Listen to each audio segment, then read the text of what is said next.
Hi guys. Tonight we're heading somewhere cold, so cold that your eyelashes would freeze together before you even blinked. You're standing on the deck of a medieval pirate ship, the boards slick with frost, the sea around you dark as spilled ink. The wind cuts through your coat like a knife, and you wonder how anyone could sleep out here, let alone dream. But they did, and tonight you're going to find out how. So, before you get comfortable, take a moment to like the video and subscribe, but only if you genuinely enjoy what I do here. And while you're at it, tell me where you're listening from and what time it is for you right now. Now, dim the lights and let's step into the story. You trudge across the frozen deck, each footstep giving off a small, sharp crunch. It's long past midnight, and the sea has gone strangely still, the kind of silence that only happens when even the wind has given up. The sails above hang like ghostly sheets, stiff with ice, creaking when the ship shifts. There's a faint glimmer from the lantern swinging near the mast, its light distorted by the cold fog curling up from the water. Your fingers are already numb, your breath puffing white against the black sky. Somewhere below deck, a man coughs, wet and deep. Another mutters a prayer to Saint Elmo, patron of sailors and lightning, though you can't tell whether it's gratitude or desperation. The smell of salt and tar mixes with something sour, unwashed wool maybe, or the last of a barrel gone bad. You look up at the rigging and imagine men climbing it even in weather like this, their hands bare, their boots slick, just to adjust the frozen lines. They'd sleep where they could if they could. Pirates didn't have luxury cabins, not the kind you see in movies. Most slept wherever there was room to lie down without being trampled.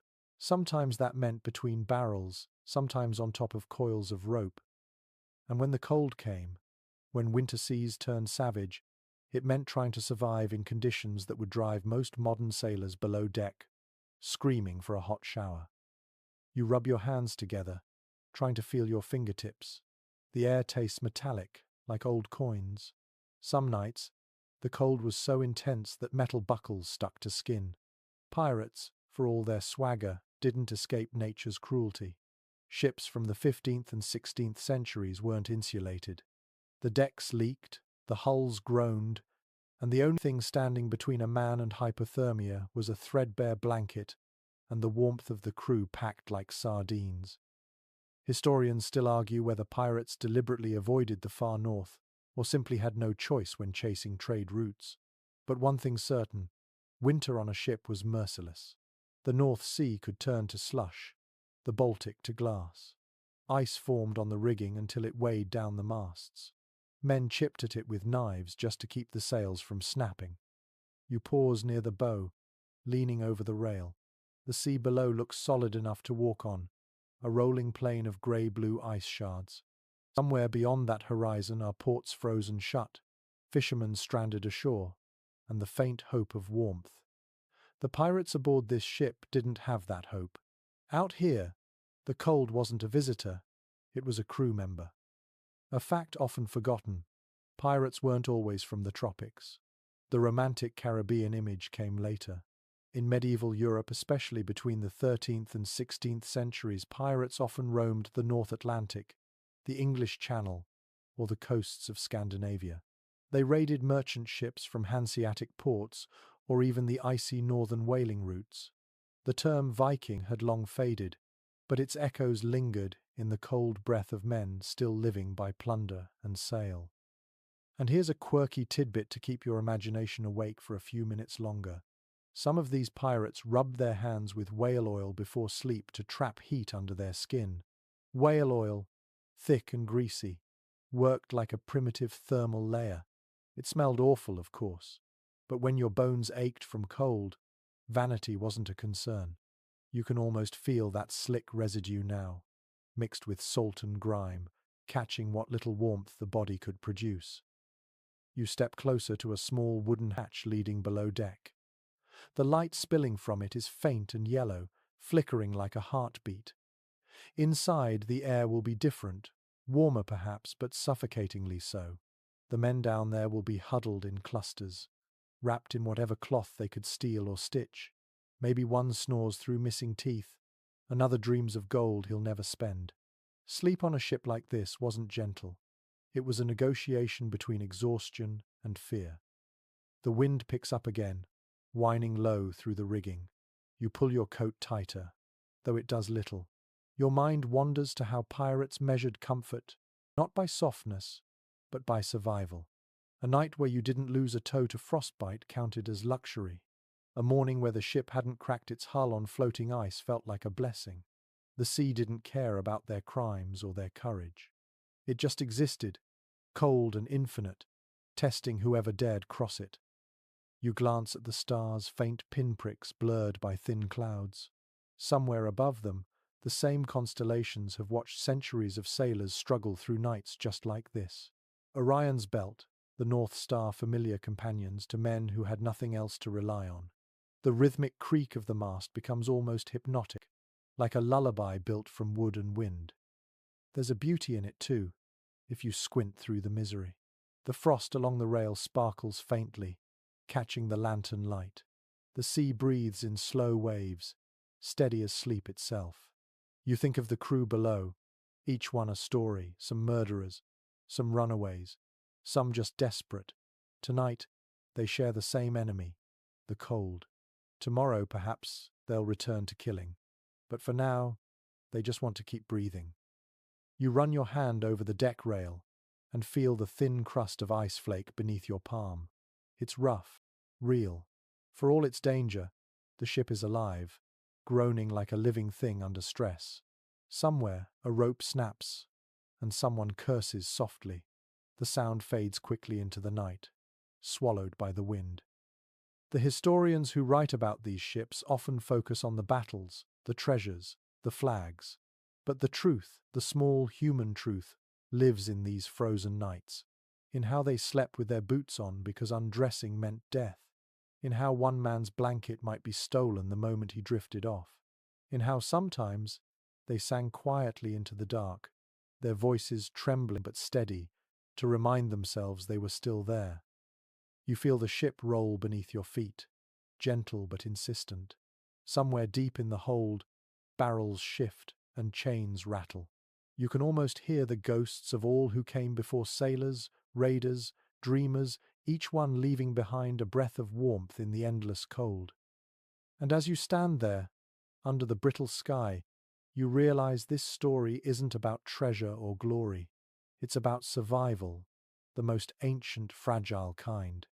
The kind that happens one shivering night at a time, when all you can do is hold on to the creaking wood beneath you and hope the sea doesn't notice you tonight.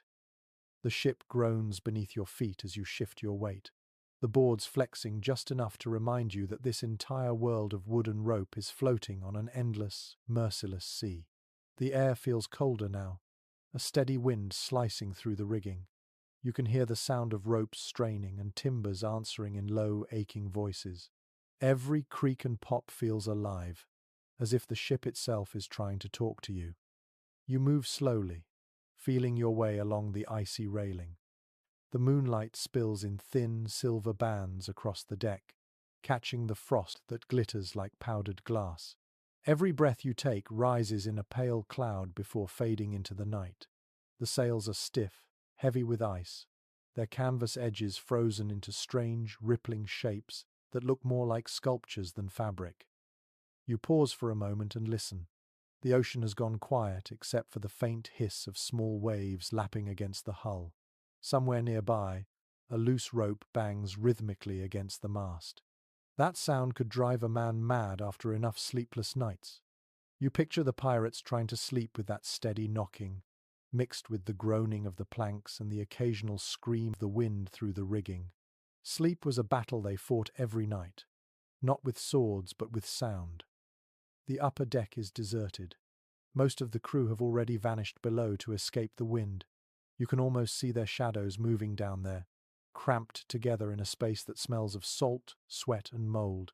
A lantern swings just above the hatch, its light golden but weak, painting the air with slow-moving halos. You reach out to steady it, and your fingers brush the metal handle. The cold burns your skin, so you pull back quickly. Every surface on this ship bites. Even the ropes, stiff with frozen salt, cut your palms if you grip too tightly. It is easy to understand why some men refuse to climb the rigging in winter. A single slip on the ice could send them overboard, vanishing into the black water before anyone even noticed. There is a small fact that might surprise you. Medieval ships were never quiet, not even in still weather. The constant flexing of wood, the rhythm of waves slapping the hull, the wind thrumming in the ropes, all of it created a living symphony that never stopped. It was the ocean's version of white noise, only sharper, harsher, and laced with danger. Pirates grew used to it. Many could not sleep on land afterward, unable to rest without that chorus of creaks and sighs. And then there is the smell. Every ship carried its own perfume of survival. You can imagine it now, the heavy scent of tar, the sourness of unwashed clothes, the faint sweetness of stale rum, and something darker beneath it all, like rot or damp wool. It was the smell of confinement and endurance, the scent of men who could not escape their own ship even if they wanted to. You walk toward the bow, the wood beneath your boots, slick and shining. The railing is coated in rime, each line of ice catching the light like crystal veins. Somewhere deep inside the hull, the sound of snoring rises and falls. It is strange, almost peaceful, that anyone could sleep through this. Yet they did. They had to. A man who could not sleep at sea would lose his mind within weeks. The reality check comes quietly. Most of these pirates would never live long enough to grow old. Disease, cold, starvation, and battle took them young. You probably would not survive this week, let alone the winter. The air alone could break your spirit. But here they are, finding rest between storms, wrapped in threadbare blankets or curled in corners where the wind does not reach. One quirky fact that always fascinates historians is that pirates often slept near their weapons. Cutlasses, pistols, and daggers were kept within arm's reach, even while dreaming. It was not paranoia, it was practicality. On a ship filled with thieves and killers, the line between sleep and death was thin. Some men even tied their weapons to their belts before lying down so no one could steal them. Imagine the clinking of metal as they turned over, the dull thud of a pistol sliding against the planks. You crouch and rest a hand against the deck, feeling the faint vibration of waves beneath. There is a rhythm to it, slow and deep, like the heartbeat of something ancient. The ship talks to you through those shudders, whispering its age and its burden. You close your eyes for a moment, listening to the wind, the wood, the soft murmur of life below deck. Historians still debate whether pirates preferred to sleep above deck or below during the coldest voyages. Some argue that staying below offered warmth from the bodies of other men and the ship's enclosed air. Others claim that the lower decks were so foul, damp, and airless that men would rather risk frostbite under the stars. Both might be true. You can picture it. One man wrapped in wool below, sweating from the stench, another curled under the open sky, shivering but breathing fresh air. The lantern light flickers again. You lean against the mast and feel its steady pulse, the wood shifting with every roll of the ship. It feels alive beneath your shoulder, like an old animal breathing in its sleep. The ropes hanging nearby knock together softly, a steady beat in the quiet night. The world has shrunk to the ship, the sea, and the sound of the cold. The horizon is gone, the stars dulled by drifting clouds. You can almost forget there is land anywhere at all. Out here, the pirates were trapped between two infinities, the frozen sky above and the endless water below.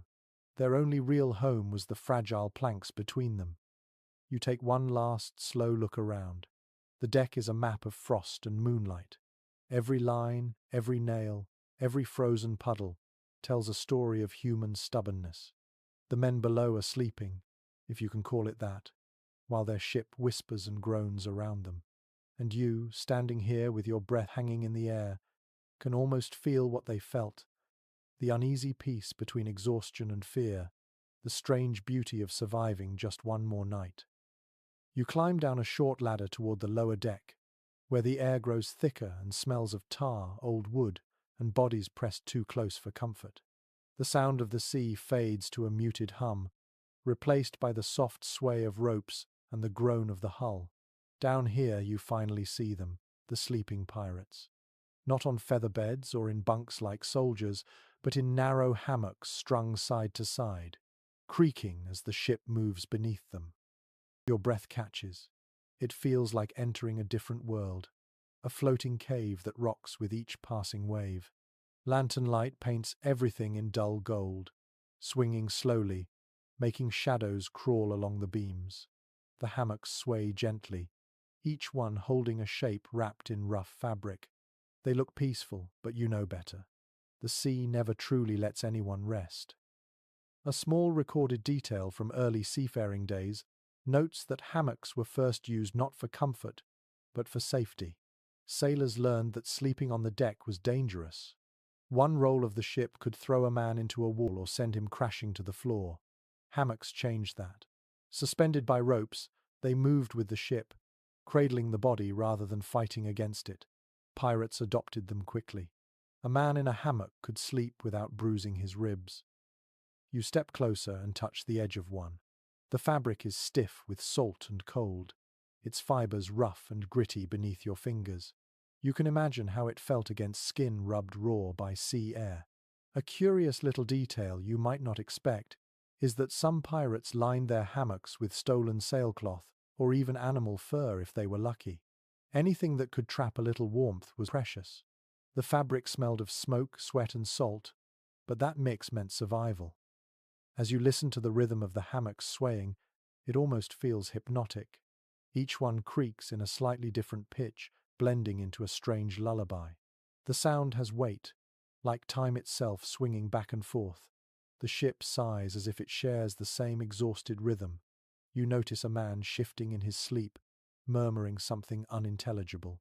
Another snorts, turns over, and the hammock spins lazily before settling again. Somewhere above, water drips through the seams of the deck, pattering into a bucket with a steady plink. A thin draught snakes down through the cracks, making the lantern flame flicker. You pull your coat tighter, but the air here clings to your skin like cold breath. It's easy to think pirates were used to hardship, but exhaustion breaks even the hardest men. Records from merchant ships of the same era mention sailors working for 18 hours or more in brutal weather, sleeping only in short bursts. Pirates were no different. Their lives depended on alertness, so rest came in fragments, 2 hours here, 3 hours there. No one ever truly slept deeply, not when every creak could mean a leak or a knife. Experts still cannot agree on how pirates divided sleeping shifts during the harshest winters. Some argue for a strict rotation similar to naval crews, where half the men were awake while the rest slept. Others think pirate life was more chaotic, that men collapsed wherever they stood once exhaustion overcame them. The truth may be buried in the salt and silence of the sea itself. You glance around the cramped space. The hammocks hang so close that they touch when the ship rolls. You could reach out and brush your hand across 3 men without taking a step. In this closeness, privacy disappears. Every breath, every snore, every whispered dream becomes part of a shared existence. You realize that even here, pirates were a kind of family, bound by need more than loyalty. Imagine the air on the coldest nights, heavy with moisture, your breath clouding even indoors. The walls drip with condensation, the ropes damp to the touch. The smell of wet wool and human closeness fills the lungs. You can almost taste the salt in it. Then, a sudden creak splits the quiet. The ship shifts, and a few men murmur in their sleep. One opens an eye, then closes it again. These men have learned to sleep through everything. The sound of waves slapping the hull becomes background music. The rocking motion that would make you seasick now rocks them to sleep like children. Here is a surprisingly human habit from old accounts. Sailors, including pirates, often hummed softly to steady themselves before sleep. A tune might pass from one hammock to another, changing slightly each time. It was not quite music, not quite prayer, but something between the two. It kept fear at bay when storms gathered. Some nights, the ship itself seemed to hum back, the wood vibrating with their low voices. You close your eyes for a moment, listening. The sway of the hammocks, the crackle of lantern light, the occasional drip of seawater, it all blurs together into a rhythm that feels eternal. This is how they survived the cold, not by conquering it, but by swaying with it, accepting it as part of their strange, floating world. There is beauty in this balance. The hammocks, each one a fragile cocoon, hold lives suspended between danger and dreams. Outside, the sea is black and endless, but here inside this narrow wooden belly, men drift half asleep, trusting that the ropes will hold and the ship will keep floating until morning. You open your eyes again and watch the shadows move. For a moment, you forget the cold, the danger, the history. You just see motion and rest, life and sleep, all swaying gently together under the weight of the sea. You duck lower into the ship's belly, careful not to hit your head against the low beams. The space narrows as you move forward, the air growing thicker with each step. It feels warmer here, but not in a pleasant way. The heat is stale, trapped beneath the planks, mingled with the smell of salt, smoke, and human breath. Your boots stick slightly to the damp floorboards, slick with condensation that drips from above. The dim light barely reaches the corners. A single lantern swings from a hook, its flame struggling against the drafts that slip through the seams. The glow trembles over sleeping bodies and open barrels. Every object casts a wavering shadow that seems alive. You can hear quiet snores, the rustle of fabric, and the occasional clink of metal when someone shifts and a blade taps against wood. The walls here are lined with rough boards, patched where leaks once were. The hull creaks with every swell, and a drop of icy water lands on your neck. You shiver. This was where pirates truly lived at sea, not on open decks under moonlight, but in the damp gloom below, half buried in ropes, barrels, and bodies.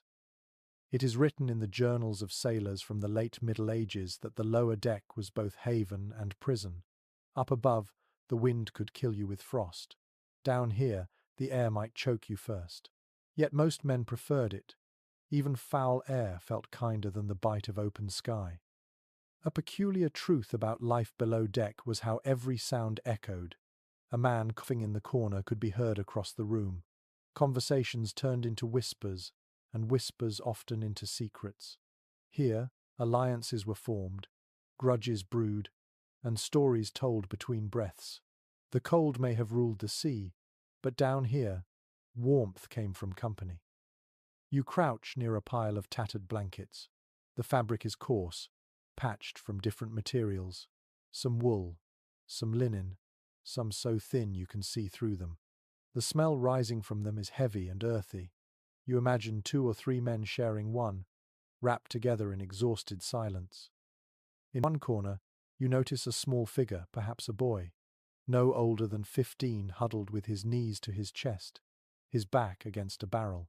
The pirates kept young hands on board to do the dirtiest work, cleaning decks, running messages, patching leaks. Many never saw land again.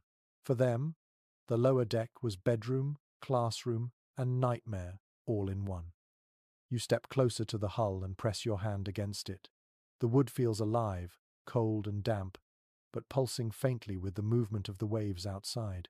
You feel every vibration as the ship rocks. It is hard to imagine sleeping through that endless sway, yet the men here did so every night. Sleep, for them, was not about comfort but escape. Accounts from explorers of the same era suggest that crews often divided the hold into crude sleeping areas with ropes or hanging cloth. It gave the illusion of privacy, though no one was ever truly alone. A cough or cry would break through the thin barriers. Some even carved small charms into the beams near their hammocks, hoping for protection from the sea. A strangely touching practice is noted in a few surviving ship logs. When the weather was at its worst, some pirates would keep a small ember in a covered bowl of sand, shielding it like treasure. The ember would glow faintly through the night, a fragile promise of warmth. They called it the heart of the ship. If it went out, men said bad luck was coming. Researchers today still cannot decide whether this ritual was widespread or confined to a few desperate crews. The evidence is fragmentary, half folklore and half fact, but even imagining it, you can see the meaning clearly. In the blackness of the ship's belly, a single red ember must have felt like life itself. You look around and think of the stories that must have been told in this space. Men bragging about raids gone right, whispering of storms that almost swallowed them whole. Others remembering homes they would never see again. The voices must have blended with the creaks and drips, weaving the ship's own kind of music. The air grows heavier as you linger. You begin to notice the layers of sound that fill the space. The rhythmic thump of waves against the hull, the faint wheeze of the wind through the cracks, the quiet groans of sleepers turning in their hammocks. All of it mixes into a pulse that feels oddly comforting. The ship breathes with them, its lungs filled with salt and human dreams. You kneel beside one hammock and study its occupant, a man with a tangled beard, his face half buried in rough cloth, one arm hanging loose toward the floor. His hand twitches as though still gripping a rope or sword. Even in sleep, he cannot let go of his work. The sea never allows that kind of surrender. For a moment, you close your eyes and try to imagine sleeping here.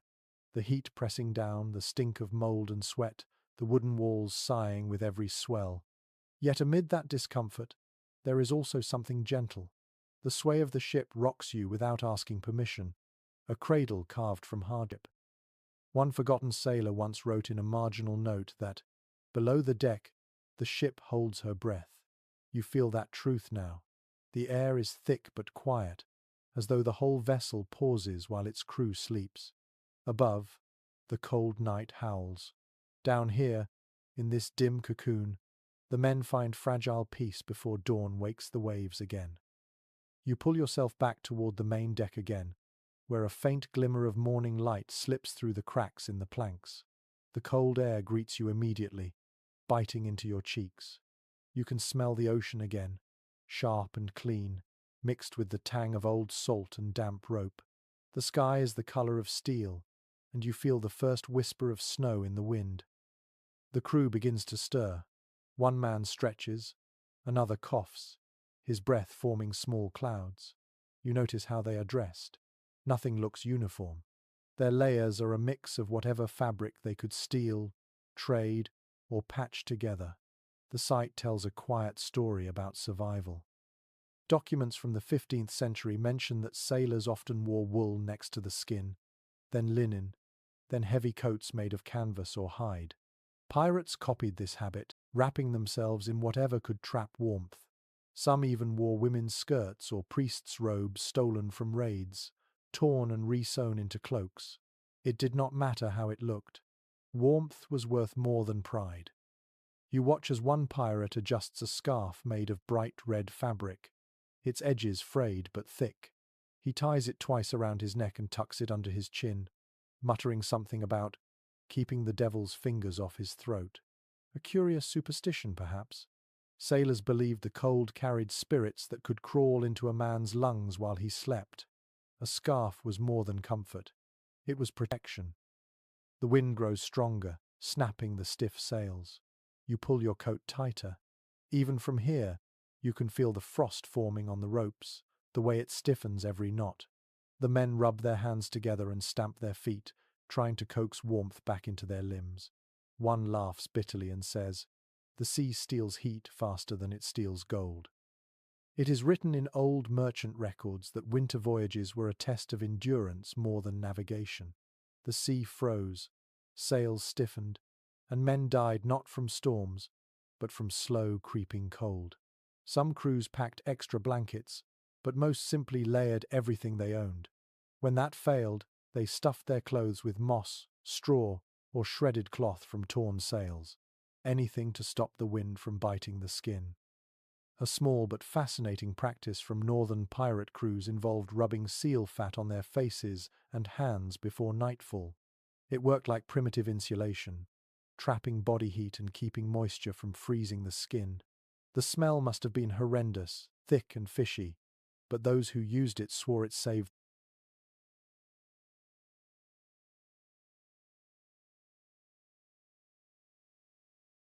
their fingers. You can almost smell it now, that pungent mix of oil and salt carried on the breeze. The cold is not just a sensation here, it is a presence. It seeps into everything, from the wood of the ship to the bones of the men. You notice how their movements grow slower, more deliberate, as if conserving energy with every step. There is no fire on deck, only the faint warmth of bodies working side by side. Scholars remain divided on whether pirates in northern waters carried extra furs from their raids or relied solely on stolen naval supplies. Some argue that plundered ships provided coats from soldiers and merchants alike, while others claim pirates lived too chaotically to stockpile clothing at all. The truth likely changes from ship to ship. What is clear is that no one faced the cold unprepared twice. You crouch to study the deck boards. Frost has crept into the grain, turning the wood white in patches. Your breath rises and vanishes instantly. You think about how the pirates must have felt waking up here each morning, shaking out frozen hammocks, pulling on boots that had turned hard as stone overnight. Some must have cursed the sea, others laughed at it, knowing complaint would not make it warmer. It is easy to forget that most ships of this time had no insulation at all. The planks were thin, sealed only by pitch and tar, which cracked in deep cold. Every gust of wind slipped through the seams. Every drop of seawater turned to ice within minutes. If a man's clothes got wet, he had to strip them off and beat them against the mast until the ice cracked. Otherwise, he might freeze where he stood. You can almost feel the stiff fabric between your hands, rough and cold, edges cutting your skin as you try to soften it again. The ship becomes a wardrobe of frozen cloth, hanging limp and brittle like the skin of some enormous creature. A seagull cries overhead, its voice sharp against the silence. The pirates look up instinctively. One of them jokes that the bird must be lost, that even gulls avoid this kind of winter. Laughter spreads in short bursts, warm for a moment before fading back into quiet. Humor is one of the few comforts left to them. You take another slow look around. Every man is wrapped differently. One in patched wool, another in layers of sailcloth, another in something that might once have been a tapestry. The variety makes them look less like a crew and more like a band of ghosts, draped in whatever remnants the world had forgotten. There is something oddly beautiful about it. The colours, though faded, catch the light muted reds, browns, and greys. The wind pulls at their clothes, setting the edges fluttering. The scene looks almost painterly, as if frozen in time. And then, a sharp sound breaks the calm. A crack, quick and loud, like glass shattering. A rope has snapped somewhere above, and the pirates look up. One curses under his breath. They move quickly, still sluggish from sleep, but their instincts sharp. The cold makes every task harder, every motion slower. You can see their breath like smoke trails weaving through the air as they work. When the rope is fixed, the ship settles again into its rhythm. The sea murmurs against the hull. One man yawns and wraps his cloak tighter, muttering something about the cold creeping through his dreams. You know what he means. Out here, the cold does not wait for you to fall asleep. It finds its way into your thoughts first. As you watch them work, you begin to understand that their layered clothes are more than protection. They are armor against both nature and despair. Each scrap of fabric, each patch sewn by tired fingers, tells the story of men who refused to surrender to the sea's indifference. And so they move, wrapped in their mismatched layers, their breath rising like faint ghosts in the pale morning. Above them, the frozen sails crack softly as the wind stirs again, and the ship continues on, carrying its shivering legends across an unforgiving horizon. You follow the scent of smoke and ash toward the galley, the small space where pirates cooked, argued, and sometimes tried to stay warm. The passage narrows as you move, your boots thudding softly against the boards. The air feels heavier here, carrying the faint odor of burned fat and tar. Somewhere close, metal clinks against metal. You can almost taste the iron in the air. Inside the galley, the light is dim, shaped by a single oil lamp that swings slowly from a chain. The glow paints the walls in trembling amber. You notice the small blackened hearth built from stones and reinforced with iron plates. A few embers glow faintly at its heart, but there is no open flame. Pirates knew better than to risk that. Records from early naval expeditions make it clear that fire on a wooden ship was every sailor's nightmare. One spark could turn the vessel into an inferno before anyone reached water. Pirates had to choose between freezing or suffocating in smoke. Most of the time, they chose the cold. You crouch near the hearth, watching the tiny glow pulse. The air smells of wet wood, boiled salt beef, and smoke trapped for days. The pirates gather around it like moths. Some stretch their hands close, careful not to touch the iron. Their fingers are cracked and raw from cold. A few hold tin cups filled with rum that they sip slowly, their eyes fixed on the embers as if praying they will not die out. Here's a small but curious detail from ship logs. To create warmth without open fire, crews often filled iron pots with heated stones or sand. They would seal the top with cloth and carry these makeshift heaters below deck. The warmth lasted for hours, just enough to thaw stiff fingers or melt ice on ropes. You can imagine the smell of scorched fabric mixed with the sea air. The wind howls faintly above, pressing through every crack. The lamp flickers, throwing long shadows that dance across the walls.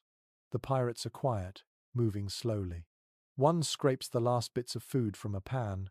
Another wipes his knife on his sleeve and mutters about the cold settling into his bones.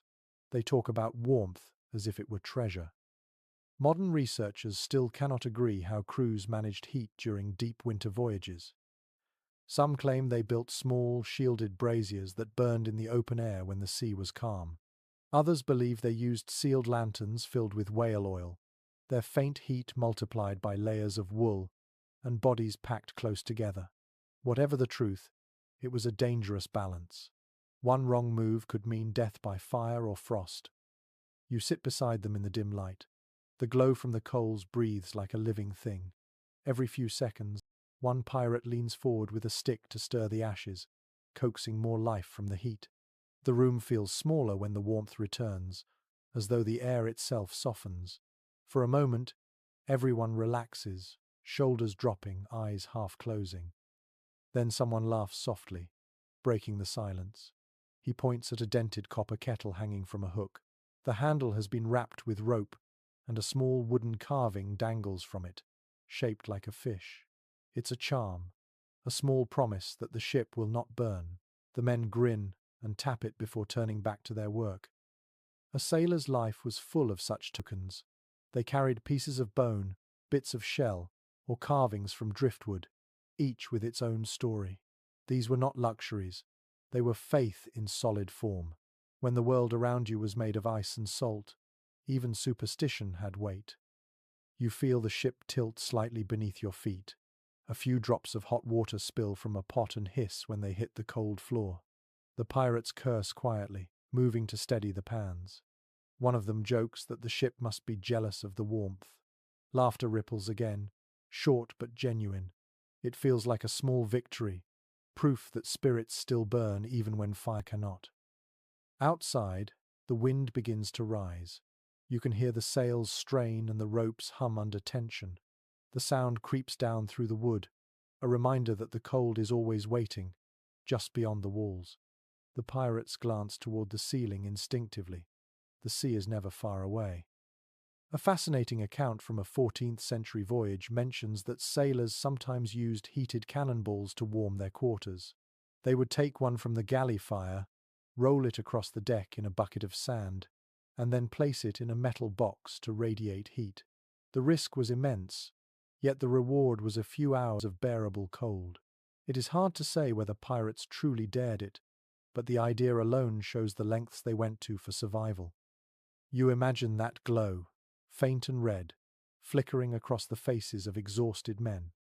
The light catches on scars, in beards, in eyes dulled by fatigue.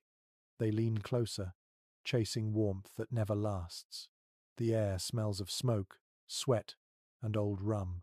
The noise of the ship fades into the background until only the slow crackle of the coals remains. It is easy to see how the act of keeping a fire alive, however small, became something sacred. It was the ship's heartbeat, a pulse of light against the dark. A sailor would sit awake long after the others had fallen asleep, tending that fragile heat as though guarding life itself. You lean back, listening to the faint music of the sea against the hull. Above, the wind continues to sing. The pirates stretch out, their shoulders glowing faintly in the light, their breath misting in the air. For a brief moment, the room feels almost human, almost safe. Then the lamp flickers, and the cold slips back in, quiet but patient. The warmth fades quickly, leaving only the smell of ashes and salt. You can feel the change in the air, the reminder that no comfort lasts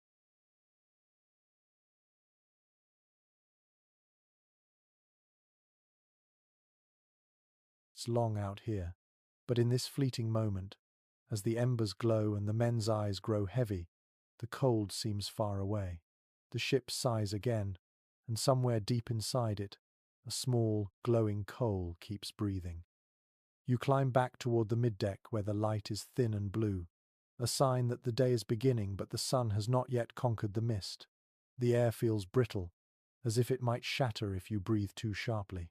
Above you, the rigging hums with the wind, the sails strain, and you hear the creak of wood moving in slow rhythm. It is not the sound of chaos, but of duty. The ship never sleeps, not even when the crew tries to. The rotation of the night watches dictates the rhythm of everyone's life here. Pirates, like naval crews, divided their time into shifts called watches. Some men kept guard while others rested, and every few hours the bell would ring to switch them. It was the only clock they truly trusted. You imagine the tone of that bell, dull and distant, cutting through dreams like a whisper from the sea itself.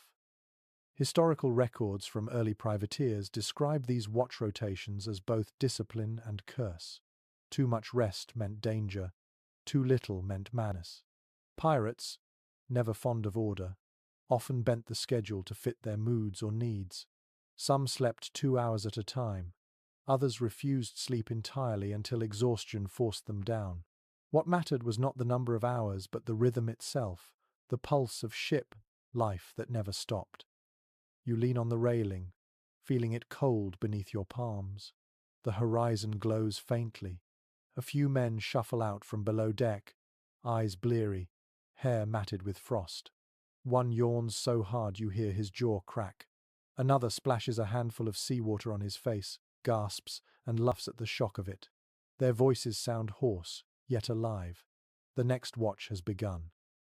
A fascinating note from a 16th century sailor's diary reveals that men on watch used music to keep themselves awake. Not the kind you might expect, but low humming, rhythmic stamping, or the tapping of spoons on barrels. It kept time with the rocking of the ship. You can almost hear it now, a slow, murmuring percussion that floats across the deck like a heartbeat. The man at the wheel grips it tight, his fingers red and cracked. The ship tilts slightly as he adjusts the course. Beside him, another man peers into the mist, watching for shapes that could mean ice or enemy sails. Neither speaks. They do not need to. Out here, silence is its own language. There is something meditative about the way they move, as if the body learns to follow the rhythm of the ocean. You begin to understand why so many sailors describe the sea as both torment and teacher. The motion seeps into the bones, and even in sleep, the body rocks as if still at work. It is said that men who returned to land often swayed unconsciously for days, their bodies still trying to balance on invisible waves. Not every watch is peaceful. Sometimes the darkness hides more than waves. One man glances over his shoulder often, checking shadows as though expecting something to climb from the sea. You remember hearing that sailors once believed in creatures that followed ships, waiting for the moment a man fell overboard. The fear of being alone in the dark ocean was more terrible than battle itself. The rotation continues. The men who just finished their shift stumble below deck, their faces grey with fatigue. One of them rubs his chest as though trying to chase away the chill that never leaves. They will sleep now, if the noise and cold allow it, until the next bell wakes them again. Experts today still discuss how much rest pirates truly managed at sea. Some estimates suggest they slept less than 4 hours a day during long voyages. Others believe the chaos of pirate life allowed longer naps between raids, a luxury no navy could afford. The truth lies somewhere in the blur between exhaustion and necessity. You step closer to the main mast where a lantern hangs. The flame flickers weakly, but its light spreads across the deck, illuminating the frost clinging to ropes and railings. You run your fingers along one of the ropes, feeling the stiff salt crust that forms overnight. It crunches slightly beneath your touch. Everything here is touched by the sea, even the smallest fibers. One of the pirates on watch begins to whistle softly, a slow tune that sounds more like mourning than music. The others glance his way but do not stop him. The sound drifts through the air, curling around the masts and fading into the distance. It fills the silence without breaking it. In this rhythm, the ship becomes a living organism. Each man is a cell, each watch a heartbeat. When one part fails, the rest must carry on. That understanding binds them more tightly than any code of loyalty. The ocean teaches unity through fear. A curious little tradition from some crews involved the passing of a token during watch changes. It might be a carved bead, a button, or a scrap of rope, symbolizing the weight of responsibility. The man beginning his shift would hold it briefly, whisper something only he could hear, then tie it to his wrist. To drop or lose it was considered bad luck. You picture rough hands exchanging that tiny object in the freezing air, a simple act that carried enormous meaning. The sky brightens slightly, a faint promise of day. The sea remains dark, though it glitters where ice drifts float by. You watch as the pirates scan the horizon, their eyes narrowed against the wind. Sleep still clings to their faces, but alertness returns, slow and steady. The bell rings again, a hollow sound swallowed by the mist. Another rotation begins, another trade between sleep and duty. You realize that this rhythm never stops, not for weather, not for exhaustion, not even for fear. The ship's life depends on it. You close your eyes for a moment, letting the sound of the bell echo through your chest. It is not a harsh sound anymore. It feels like breathing, constant and calm, an anchor against the chaos of the sea. The pirates live and sleep by that rhythm, and in a strange way, so do you now. The next evening, the cold grows deeper, and the air feels heavy enough to drink. The sky is bruised with purple clouds, and the waves have slowed to a thick, sluggish roll. The ship moves like a tired animal through the water. Lanterns swing lazily, and the pirates gather close, their faces shadowed and pale. Tonight, rum will be the only warmth that reaches them.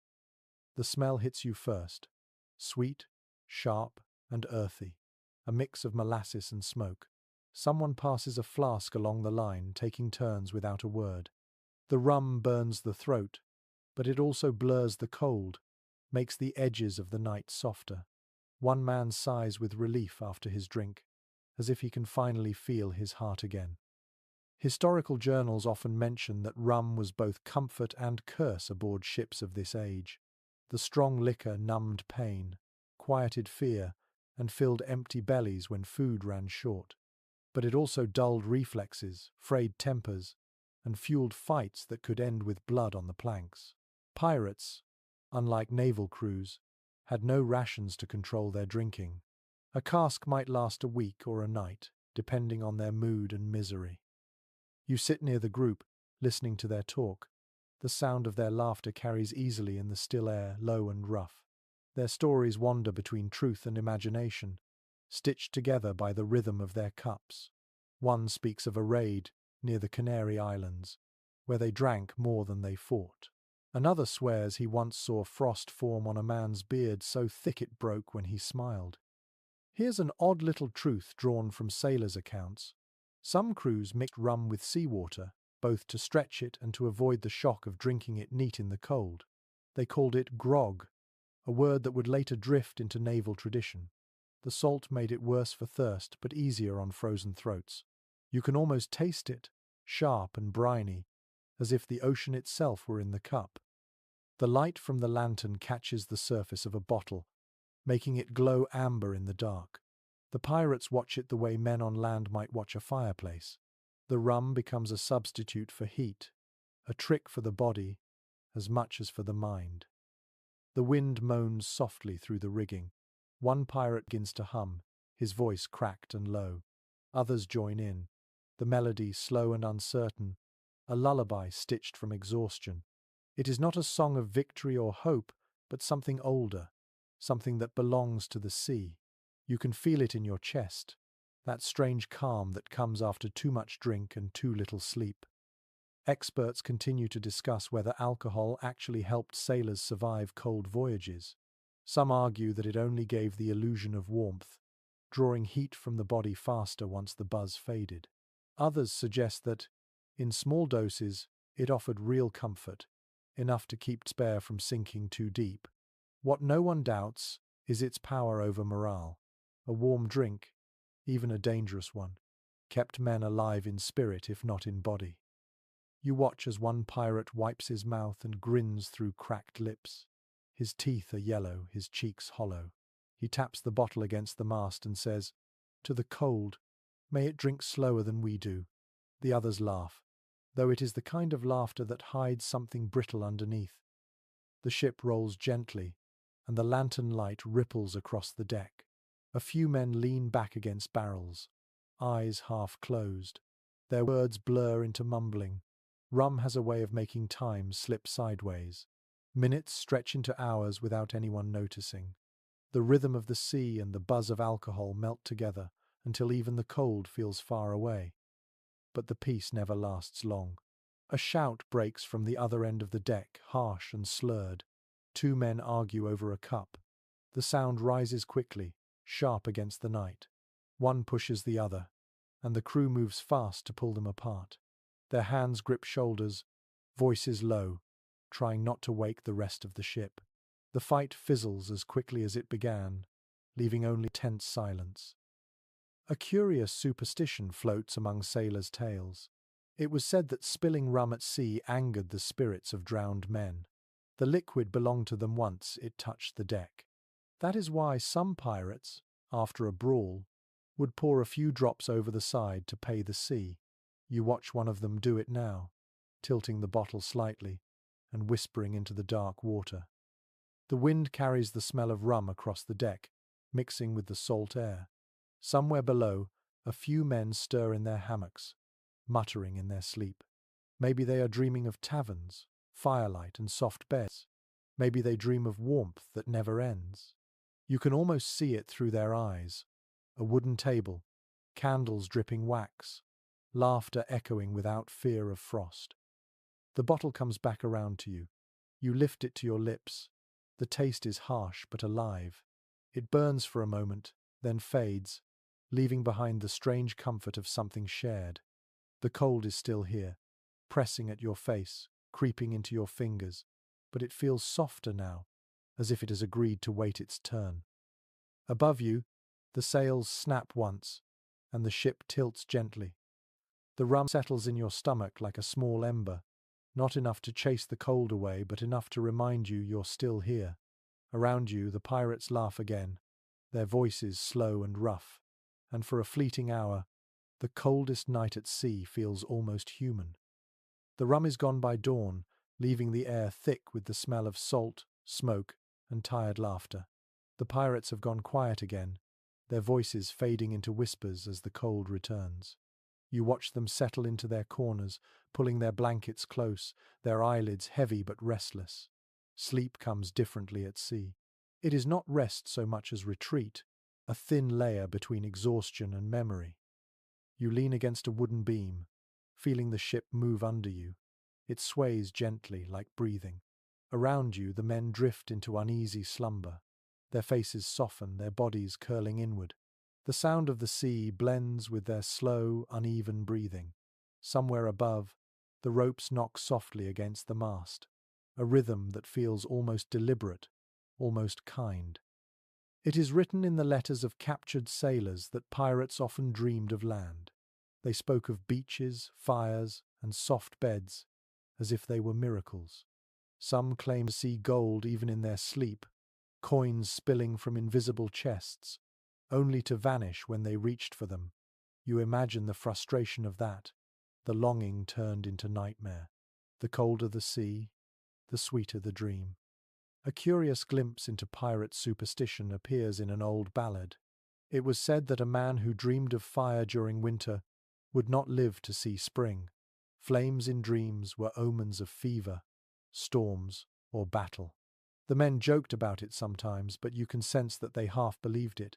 When warmth is a luxury, even imagined fire becomes dangerous. You watch as one man turns in his hammock, mumbling softly. His lips form the shape of a word that sounds like home. He is probably from somewhere green, somewhere with trees and smoke curling from a hearth. The others shift, grunting or sighing, tangled in their hammocks like fish caught in nets. The ship rocks, and the hammocks sway in answer. It looks almost peaceful. From a historian's point of view, dreams were one of the few escapes available to sailors. Diaries from the 15th century mention recurring visions among crews who spent too long at sea. They dreamed of soundless lands, of walking on solid ground that never moved, of hearing birds instead of waves. For pirates, whose lives were built on danger and constant movement, these dreams might have felt like heaven. You close your eyes for a moment and try to imagine their inner world. The smell of the ocean seeps even into dreams. The motion of the ship never truly fades. Even in sleep, the sea remains. You might find yourself walking through a market, yet the ground tilts beneath your feet. You might see a face from childhood, only for it to dissolve into the shape of a wave. The mind, it seems, never lets go of the ocean once it takes hold. Experts today still discuss whether the isolation of long voyages caused shared hallucinations among sailors. Some say the monotony and malnutrition warped their perception of reality. Others believe that the endless rhythm of waves acted like hypnosis, pulling their minds into a state between waking and dreaming. Whatever the cause, the sea had a way of invading their sleep. The pirates around you shift again. A man laughs softly in his dream. Another curses. Somewhere, someone snores so loudly that a few others chuckle in their sleep before falling still. The warmth of their bodies fills the air with a faint mist.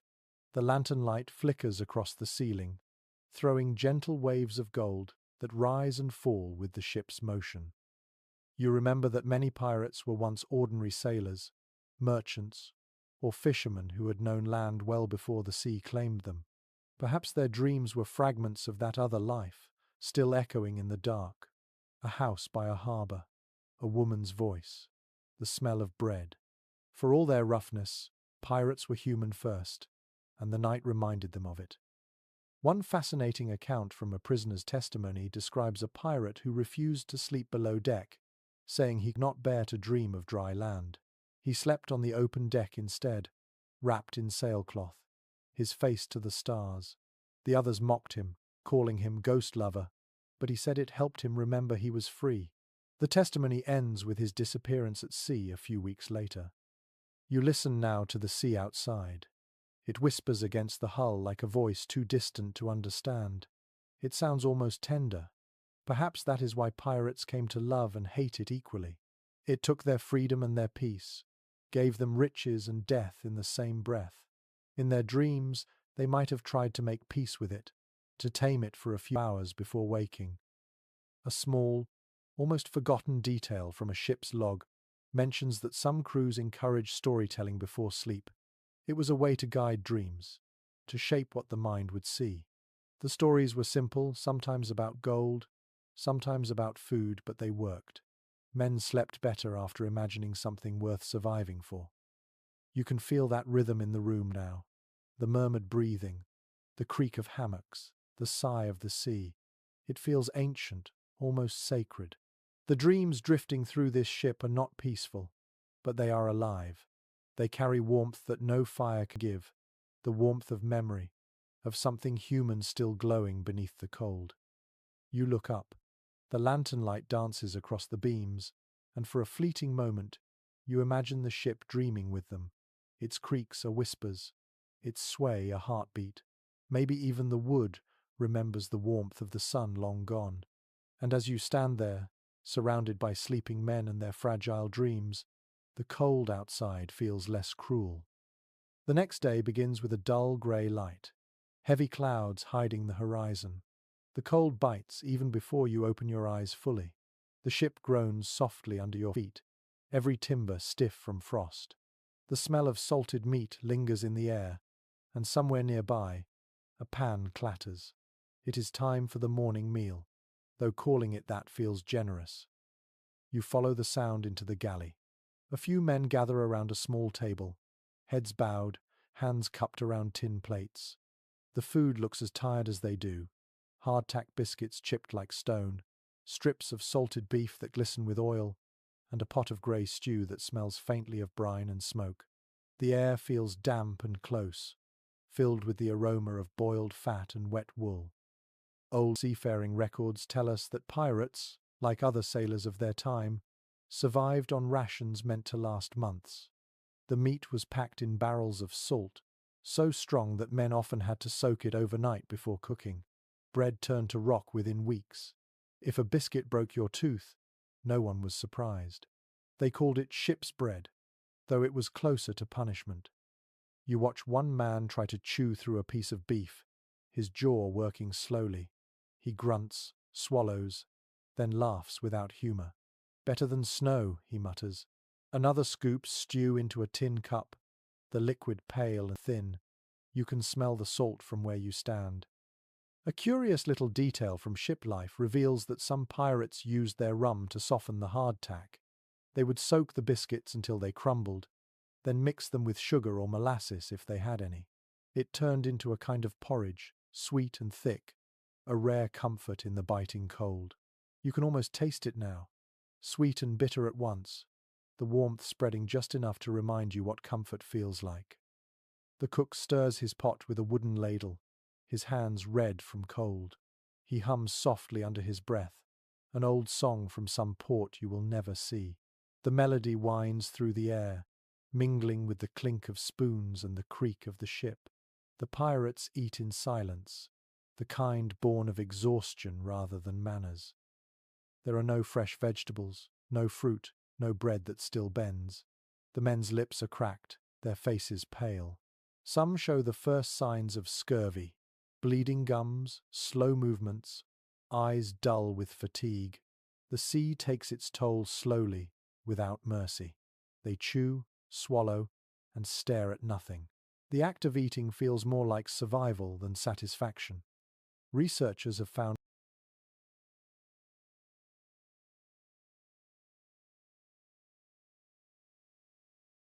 records of inventive cooks who tried to keep spirits up with strange recipes.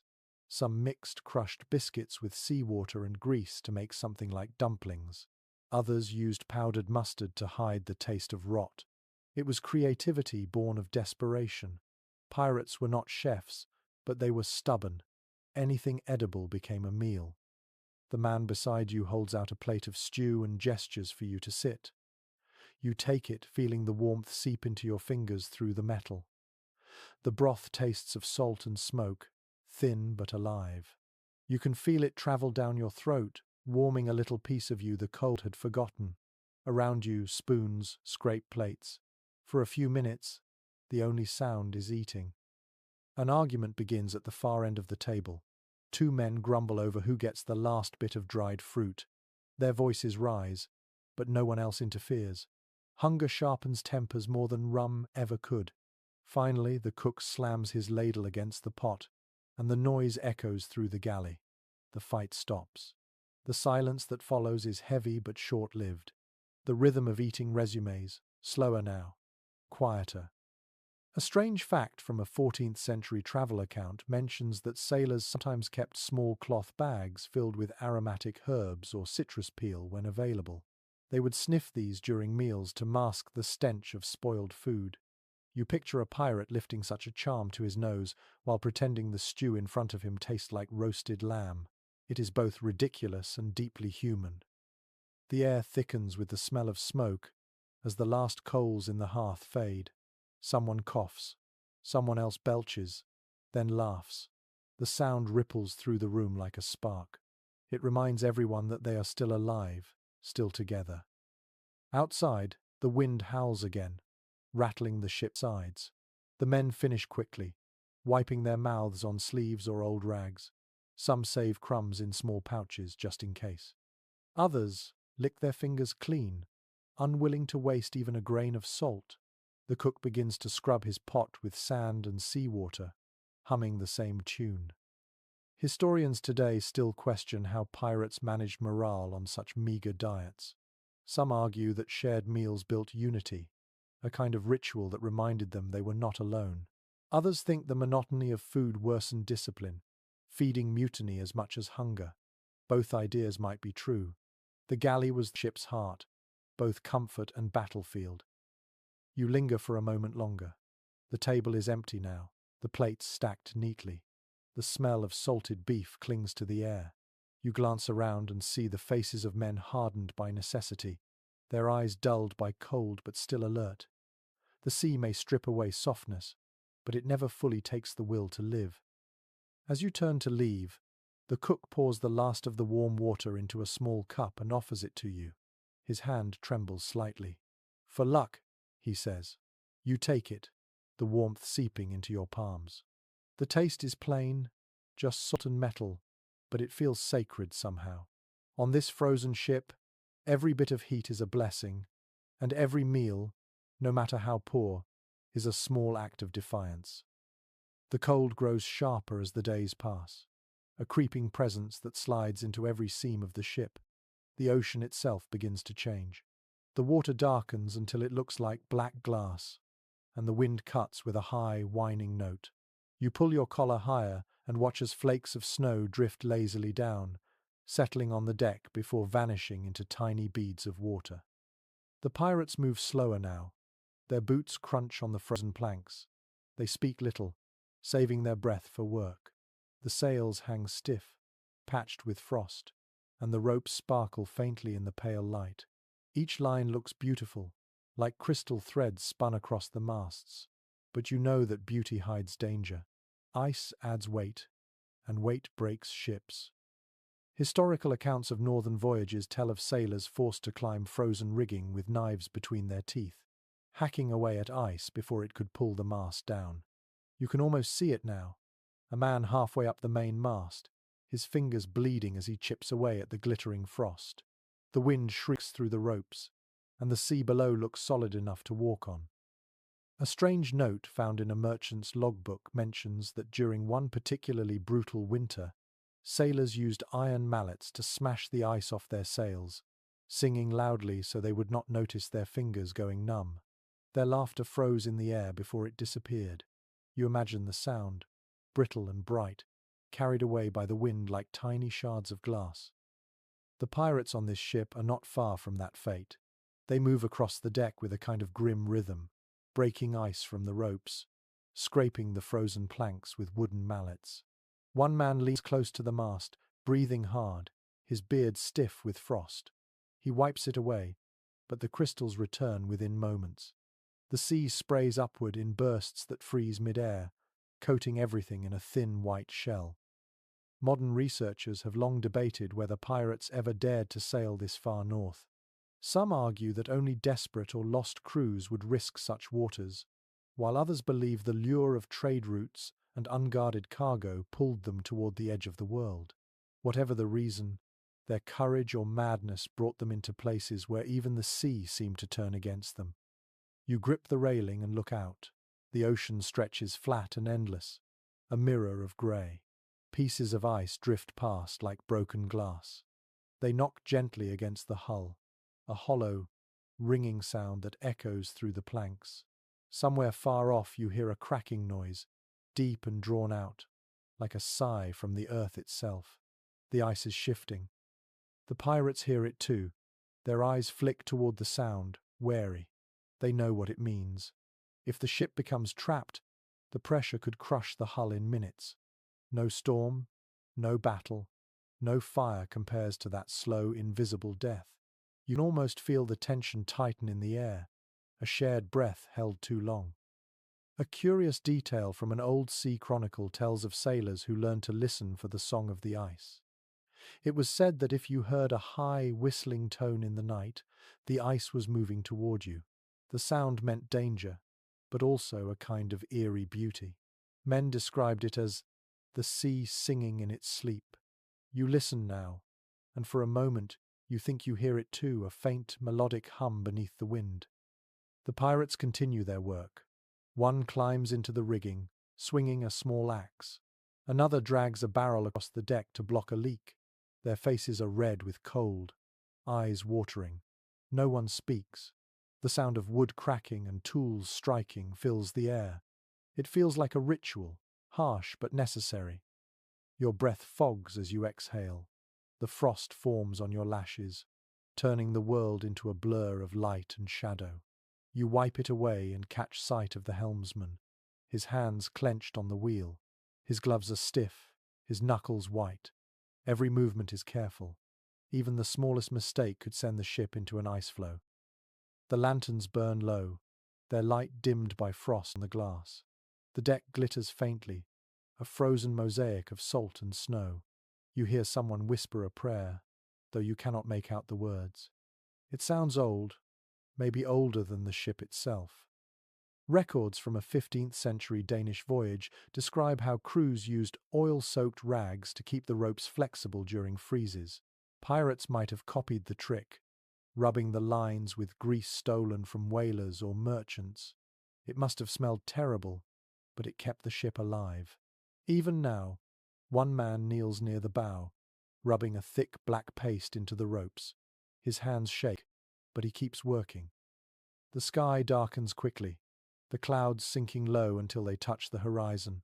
Snow begins to fall again, heavier this time, thick flakes swirling in the wind. The world fades into white. The sea and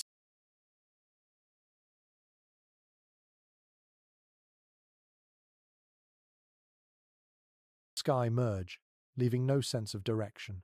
The pirates stop for a moment, staring out into the blankness. You can feel their unease. Out here, the line between water and air disappears. One man laughs softly to himself, maybe to break the tension. "The sea's gone blind," he says. No one answers. The silence that follows feels heavier than the cold. You stand still, letting the flakes settle on your shoulders. The cold presses close, but the air is strangely peaceful. You can almost believe the world has stopped moving. The sound of the waves is gone, replaced by the faint crackle of ice forming on the hull. The pirates retreat below deck one by one, leaving you alone with the whispering snow. For a moment, you feel as they must have felt small, fragile, and completely at the mercy of the frozen world. The ship is alive beneath you, groaning softly, pushing forward through a sea that has turned to glass. Somewhere ahead, the horizon waits, hidden under layers of mist and ice, and you understand why sailors feared the northern routes more than any cannon. By the next night, the ship has grown eerily quiet. The wind has softened, but the cold feels sharper than ever, cutting straight through fabric and bone.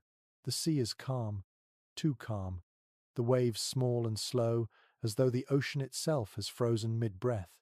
You walk carefully along the deck, hearing nothing but the creak of timbers underfoot and the faint rattle of a loose chain. Below deck, the stillness feels heavier.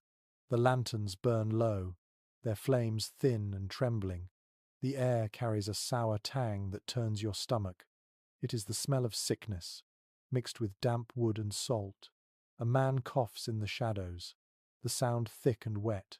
Another groans softly, rolling in his hammock. The rest try to sleep through it, though their eyes remain half open, dull and wary. Old maritime journals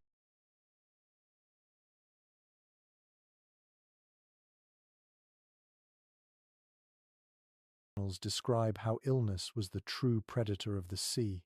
Cold weather made it worse.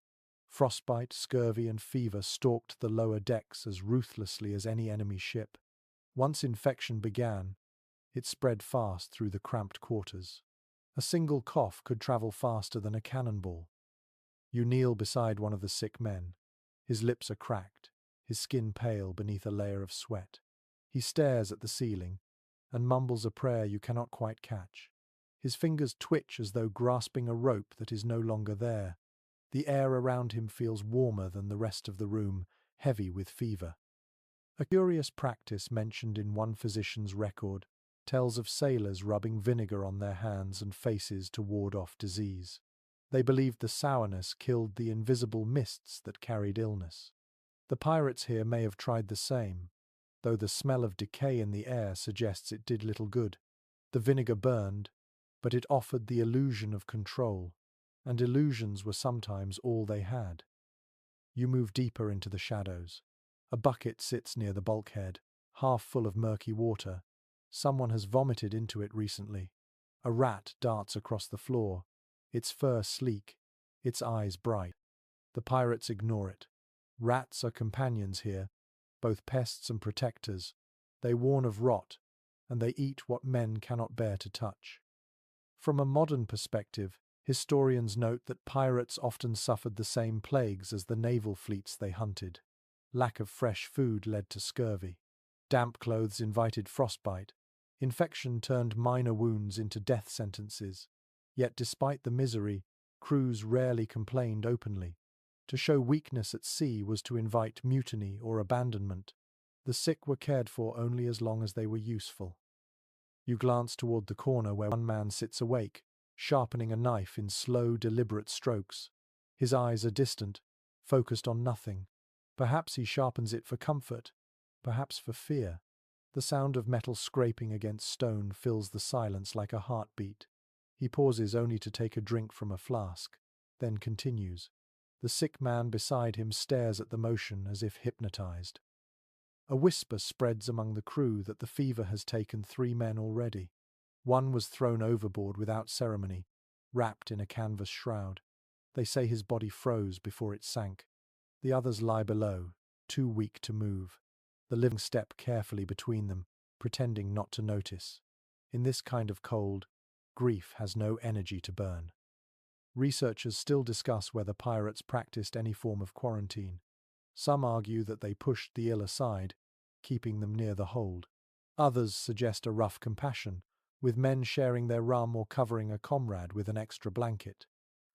The truth likely depended on the crew, and on how close death already stood. You feel a shiver run through the floor as a wave bumps the hull. The lantern sways, casting brief shadows across the sleeping men. Their faces flicker between peace and pain. One mutters for water, another calls for a mother long dead. You realize that this darkness holds more than just night. It holds every fear that thrives when warmth runs out.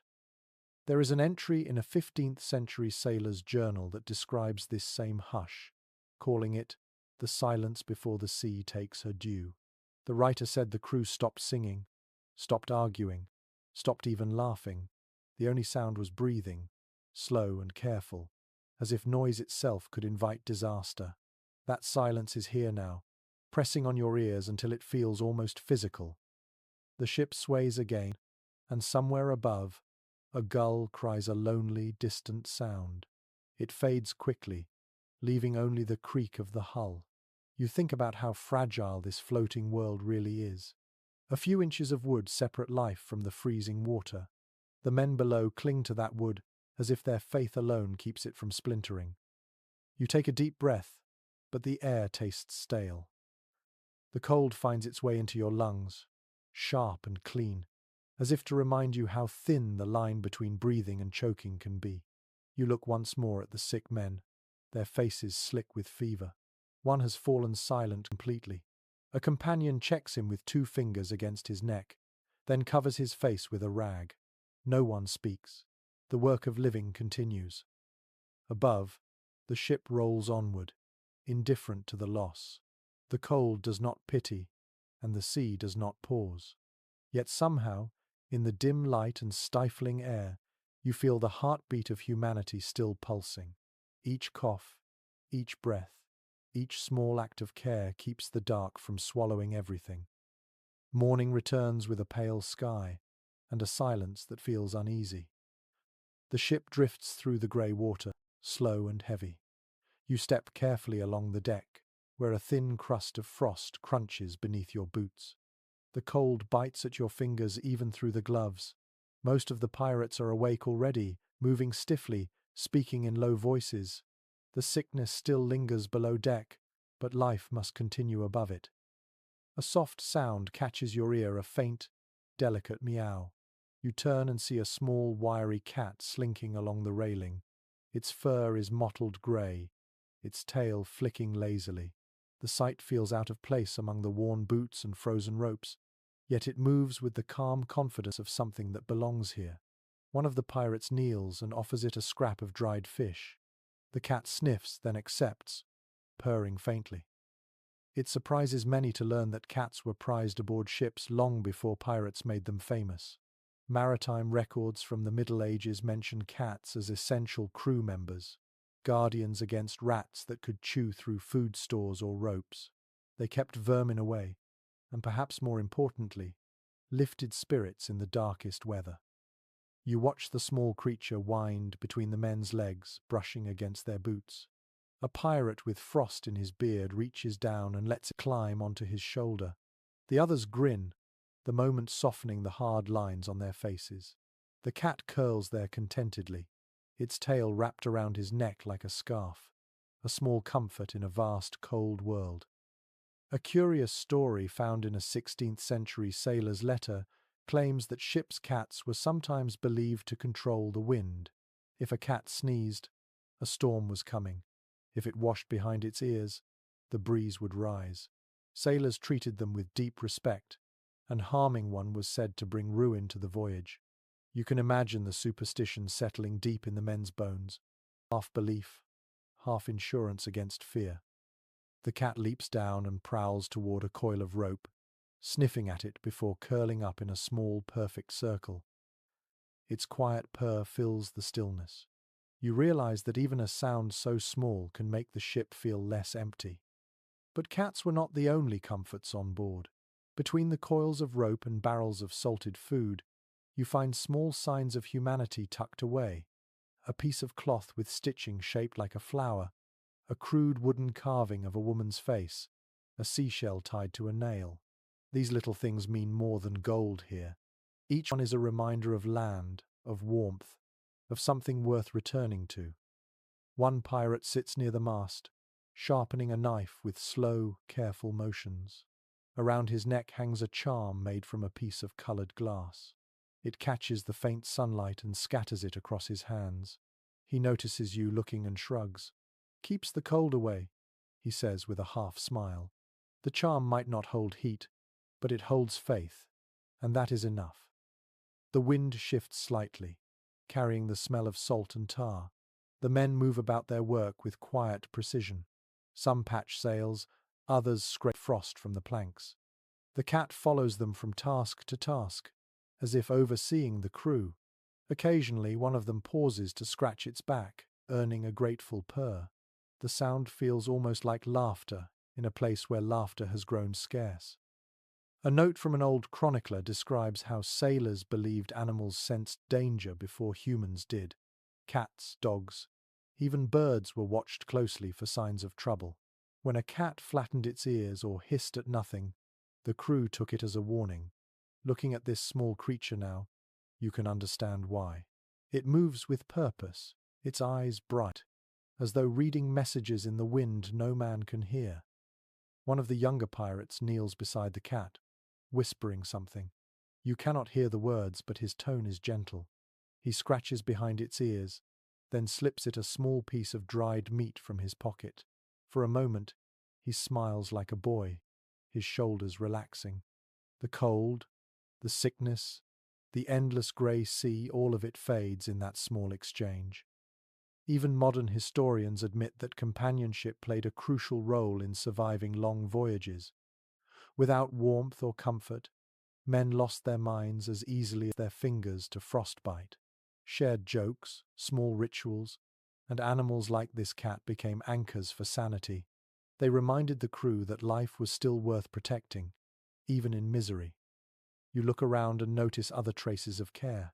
Someone has mended a torn blanket with surprising precision, using thread dyed red. Another has carved initials into the mast, perhaps his own or someone he left behind. These fragments of gentleness feel fragile, but they are stubborn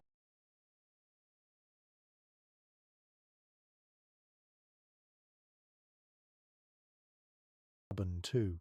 They refuse to vanish, no matter how fierce the sea becomes.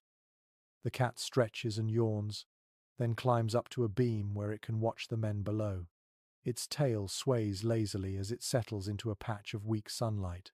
The pirates glance up at it from time to time, as if its calm is contagious. Even the sick below deck might sleep easier, knowing it is still there, alive and watching. You take one last look at the small animal before turning toward the horizon. The wind has shifted again, colder now, carrying a thin mist across the deck. The cat lifts its head briefly, then curls back into sleep, unbothered. There is something reassuring in that. If a creature so small can find peace here, perhaps the men can too, if only for a little while. The sky brightens slightly, the color of pale silver. The ship continues forward, steady despite the ice and wind. Below deck, the coughing fades for now. Above, the cat dreams in the sunlight, and the pirates work quietly, bound together by exhaustion, superstition, and the faint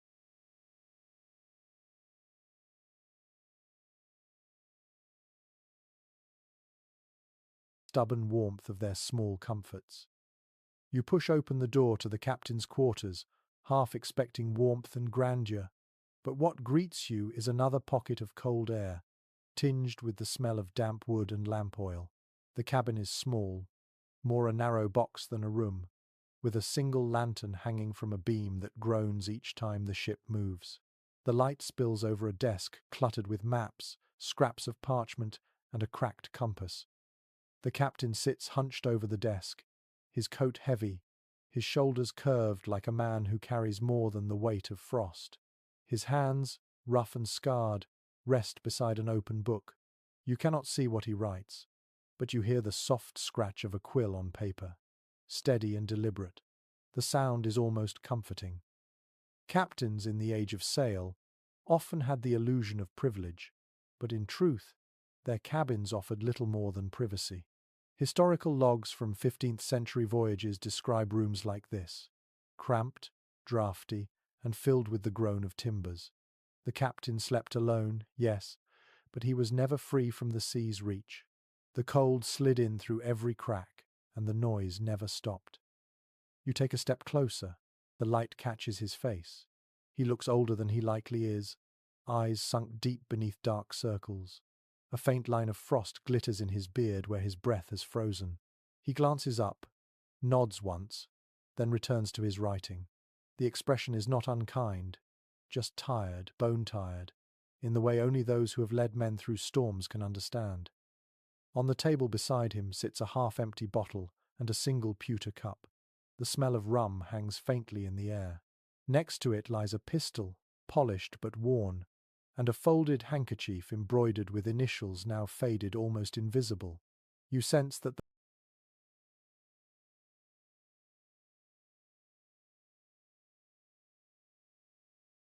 the handkerchief belonged to someone else, someone left behind. A curious entry in a captured pirate's journal describes how captains often wrote at night to calm their thoughts. Some kept ledgers of loot and supplies, others recorded dreams, regrets, or prayers. A few even wrote letters they would never send. It was their only way to speak honestly when surrounded by men who worshipped bravado. You look at the bed against the wall. It is little more than a wooden frame with a mattress stuffed with straw. The blanket is thick but worn, patched with mismatched fabric. A lantern hangs nearby, its glow too weak to warm the air. The pillow looks damp from condensation. So much for luxury. The captain sleeps no better than his crew. He sighs quietly, setting the quill aside. His hands tremble slightly as he flexes his fingers, stiff from cold. Then, as if remembering something, he opens a small box beside the desk. Inside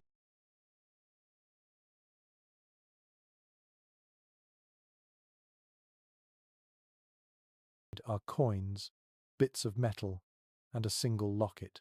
He opens it briefly, revealing the miniature painting of a woman's face, her expression serene. He looks at it for a long moment before closing the lid. There is a detail in one sailor's testimony about how captains hid tokens like that, not for sentiment alone, but for sanity. Leadership at sea was isolation in its purest form. Every decision could mean life or death, and mistakes left marks that never healed. The locket, the drink, the diary, all small defenses against guilt. The ship shifts, groaning as the hull scrapes ice. The lantern swings, sending light across the walls. You notice carvings etched into the wood, marks of storms survived perhaps, or ports visited. One shape stands out, a rough cross, cut deep into the grain. It looks newer than the rest. Maybe a memorial, maybe a plea. The captain glances at it, then looks away quickly. A gust of wind rattles the small window. He stands, adjusts his coat, and looks outside. His reflection in the glass looks like a ghost trapped behind the frost. The sea is dark, and flakes of snow cling to the edges of the window pane. He breathes out, fogging the glass, then wipes it with his sleeve. The motion is automatic, almost tender. Modern historians still wonder how captains balanced authority with humanity on such ships. Some believe they ruled with cruelty to keep order, while others argue that compassion was the only way to survive in such close quarters. The truth likely shifted from man to man, storm to storm. This captain seems quiet, steady, but the silence around him carries its own kind of weight. He moves toward the bed and sits, rubbing his temples. His pistol remains within reach, gleaming faintly in the light. You sense that he sleeps lightly, if at all. Perhaps every creak of the ship wakes him. Perhaps he dreams of mutiny or the faces of those who never return from raids. In one of the old chronicles, a captured sailor wrote that a captain's sleep is a coin flipped by the sea. If the night is calm, he might rest. If not, he lies awake, listening to the water whispering around the hull, counting every sound that could mean danger. You imagine that now the steady rhythm of the sea outside, the quiet pulse of guilt inside. He finally stretches out on the bed, pulling the blanket around him. The lantern's glow softens, and the room seems to shrink. His breathing slows, though his eyes remain open a moment longer. Outside, the wind hums low, pressing against the glass. You linger in the doorway, watching him settle. There is no grandeur here, no romance of piracy, only a man who bears too much silence. He closes his eyes at last, and the lantern flickers once before steadying. The ship creaks like an old lullaby. For all the chaos above deck, this small cabin holds a fragile calm. The captain sleeps alone, but not peacefully. The cold keeps watch with him, whispering softly through the cracks, reminding him of everything he has gained and lost. Night falls again, thick and silent. The lanterns on deck burn low, their light rippling across the wet wood like trembling stars. You move slowly through the corridor toward the crew's quarters. The air feels heavier than before, charged with something unspoken. Down here, sleep no longer comes easily. The cold has crept into their tempers.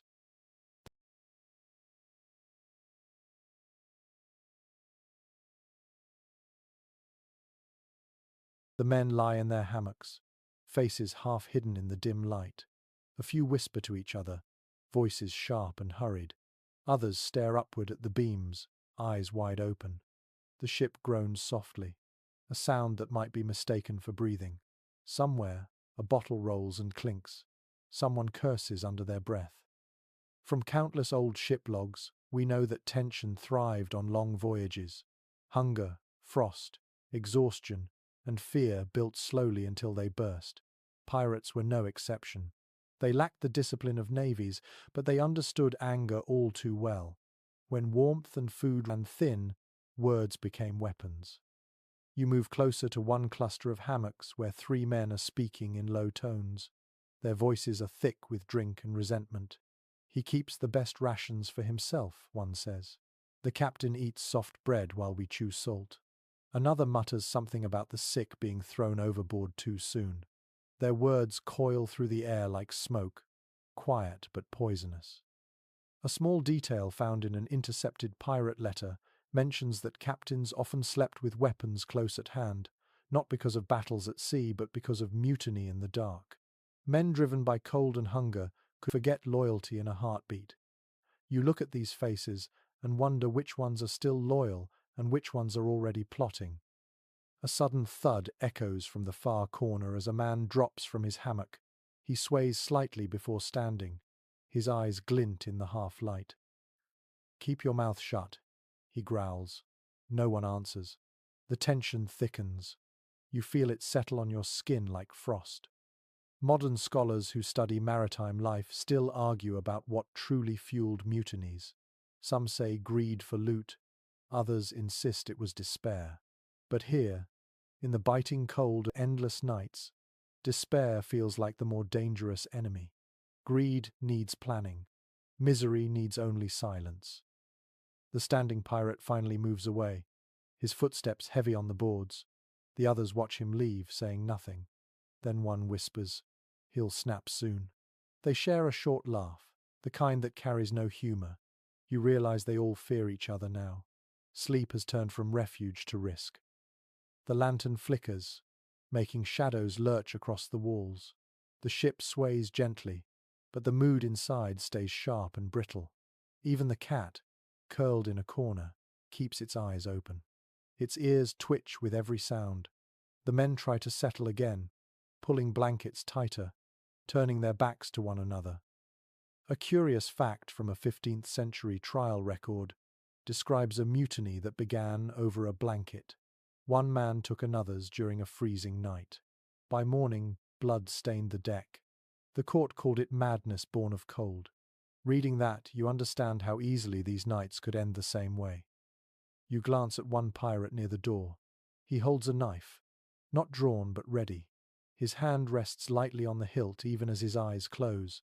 Around him, others shift uneasily, pretending not to notice. Trust has frozen, like the sea outside. The smell of sweat and smoke thickens the air. Someone mutters a prayer in a foreign tongue. Another spits into the corner. The quiet hum of the ship feels too loud now. Every creak an accusation. You realize how fragile this peace really is. There is an account written by a monk who sailed with privateers that claims, "The sea is the greatest judge, for she listens before she punishes." He wrote that after surviving a night when his crewmates turned on one another midwinter. The survivors swore they heard laughter in the waves afterward. Whether true or not, the story clings to the air now like salt mist. You take a slow breath. The lantern sputters. Somewhere above, the wind rises again, rattling the rigging. The sound breaks the tension slightly, drawing every eye upward. The cold is returning, seeping back through the wood. Perhaps that is enough to remind them that the real enemy is outside. For now. A voice from the corner speaks suddenly, calm but firm. "Sleep while you can. Morning will judge what we say tonight." The others fall silent. No one argues. The ship creaks once more, a sound like an old sigh. Gradually, the whispers fade. One by one, the men drift toward uneasy rest. The knife stays close, the mistrust closer. Above them, the sea groans, moving under a sky too heavy for stars. You watch the shadows breathe in and out, knowing that peace here lasts only as long as the cold allows it. The next morning arrives with a dim, bluish light that seems to seep through every crack in the ship. The frost still clings to the ropes, glittering faintly in the dawn, but the air feels oddly still. You step onto the deck, your breath clouding in front of you. The sea is quiet again, a pale mirror stretching to the horizon. The pirates move like ghosts, silent and slow, their faces drawn tight with fatigue. The cold has settled deep into their bones now, but they have learned to fight it in their own strange ways. You notice how they move in pairs or small groups, working close together,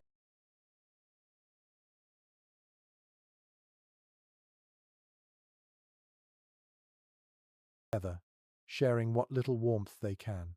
A man tightens the rigging while another stands shoulder to shoulder with him, their movements synchronized. No one speaks, yet there is a rhythm in their silence, a small defiance against the cold. Records from a northern trade ship of the 14th century mention that sailors often slept in clusters during the coldest nights, pressing close under shared blankets. It was not sentiment but survival. The human body produces more heat than any lantern or brazier. The pirates on this ship have discovered the same truth. You watch as two men lean against the mast, wrapped together in a single tattered cloak. Their eyes are closed, breathing slow and steady, their bodies swaying with the ship's movement. Another small group sits on the deck, passing a flask back and forth, their shoulders touching. The cold is still there, sharp and merciless, but they have learned how to soften it with closeness. A curious entry in a 15th century sailor's diary describes a practice called back sleeping. Two men would lie facing opposite directions, backs pressed together, sharing heat through the night. It was considered practical, not intimate. Yet in these conditions, every small gesture carried meaning. You can almost see it now. Rough faces, tired eyes, silent gratitude in the shared warmth. The ship rolls slightly, and one of the men laughs quietly. It is the first sound of joy you have heard in hours. He reaches out to steady his friend, and for a brief moment, the air feels almost light again. Even in the coldest corners of the world, companionship finds a way to survive. Experts still discuss how much cooperation existed among pirate crews compared to naval fleets. Some suggest that the lack of hierarchy forced men to rely on each other more deeply, while others claim constant tension made true friendship impossible. Watching them now, you can tell that both ideas hold some truth. The sea teaches cooperation, but it never forgets danger. You walk toward the bow, where a young pirate sits cross-legged beside a small wooden box. He opens it carefully, revealing a handful of coals glowing faintly inside. The heat barely reaches his hands, yet he smiles as though it were a roaring fire. Two others kneel beside him, holding their palms close. Their breath fogs the air, their faces lit by the faint red glow. One of them hums an old tune. You remember reading that some crews passed small ember boxes like this between shifts. The coals would be covered in ash and carried from man to man, a fragile gift of warmth. If the fire died, it was said to bring bad luck, as if the ship itself had lost its heartbeat. You can feel that belief here, in the reverence with which they handle the box. The wind stirs again, and the cold rushes back. A few men stamp their feet, others pull scarves tighter around their faces. Yet instead of retreating to their hammocks, they stay together. One wraps an arm around another's shoulders. A third adjusts a blanket to cover both of them. These small acts repeat across the deck like quiet prayers. The cat appears, leaping from a barrel and weaving through their legs. It purrs softly, brushing against their boots. Someone laughs and scoops it up, tucking it under his coat. The animal wriggles once, then settles, content. It is another kind of shared heat, a heartbeat against a heartbeat. A curious note from a 16th century chronicler describes how sailors learned to sleep in rhythm with the ship. When the vessel rocked one way, they leaned into it together, conserving strength and staying warm through shared motion. You can see that rhythm now, a slow, unconscious dance between man and sea. The captain appears for a moment, his face pale under the morning light. He scans the deck, watching his men huddle together. Perhaps he understands what he sees.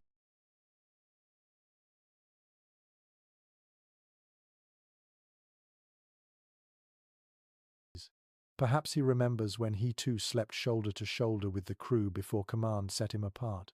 He nods once, almost imperceptibly, then retreats to his cabin again. The men resume their work. They haul lines, scrape frost, adjust the sails. Their movements remain slow, but there is purpose now, and even a hint of energy. Each touch, each shared breath, keeps the cold from winning completely.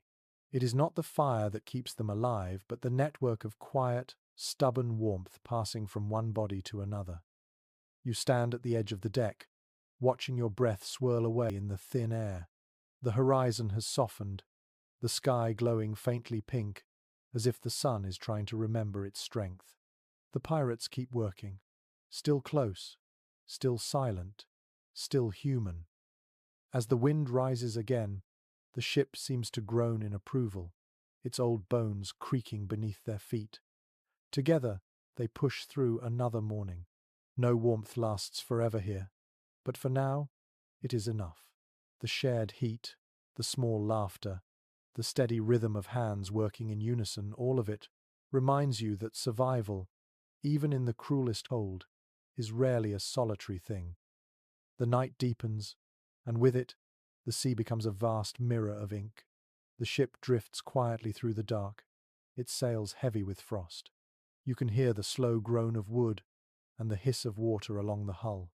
The cold presses close, but the stillness is heavier than the temperature.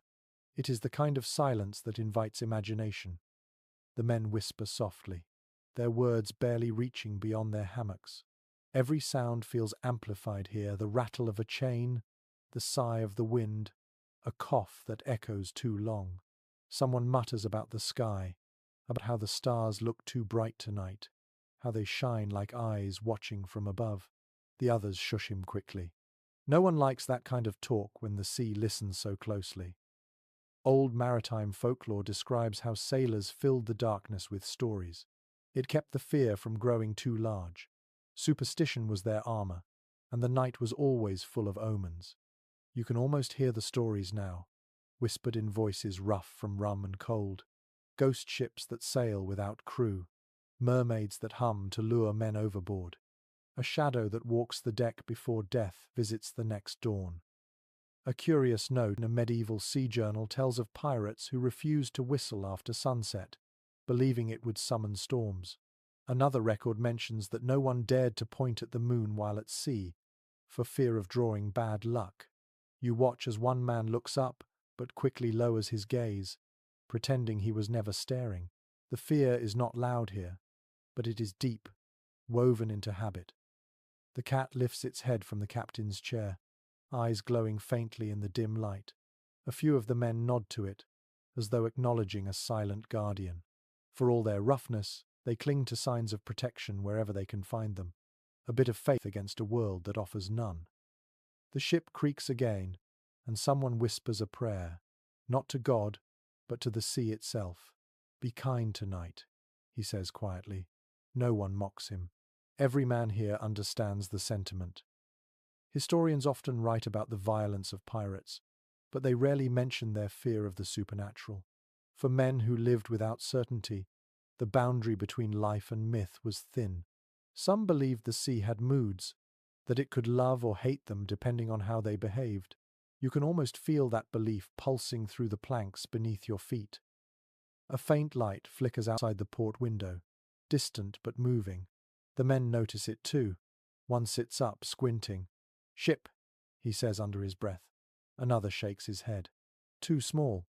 The light drifts closer, then vanishes completely. A ripple of unease runs through the room. Someone mutters that it was a lantern carried by spirits, a sign that another soul will be taken before morning.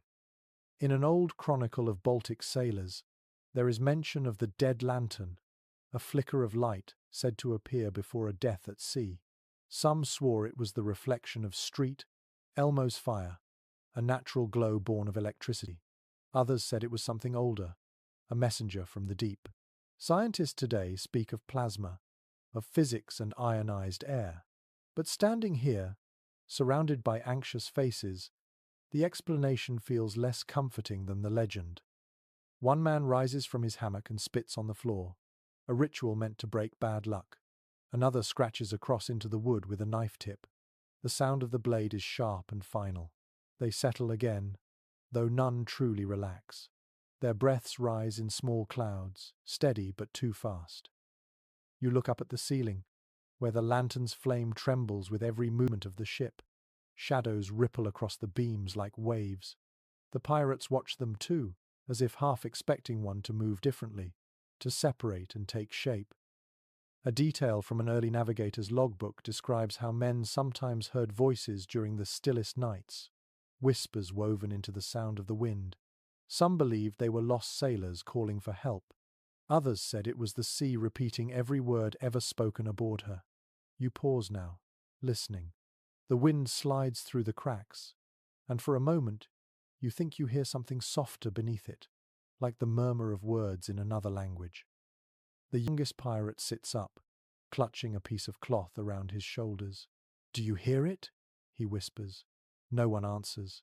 The others keep their eyes closed, pretending they are already asleep. Pretending is often the only defense left. You glance toward the cat again. It is sitting upright now, staring at the same spot where the light appeared earlier. Its tail flicks once. A shiver passes through the room. The man nearest the door stands abruptly and throws a handful of salt onto the floor. "For peace," he says. The others nod, grateful for the excuse to move, to do something. Modern scholars continue to debate how much sailors actually believed in these omens, and how much they used them to make sense of fear.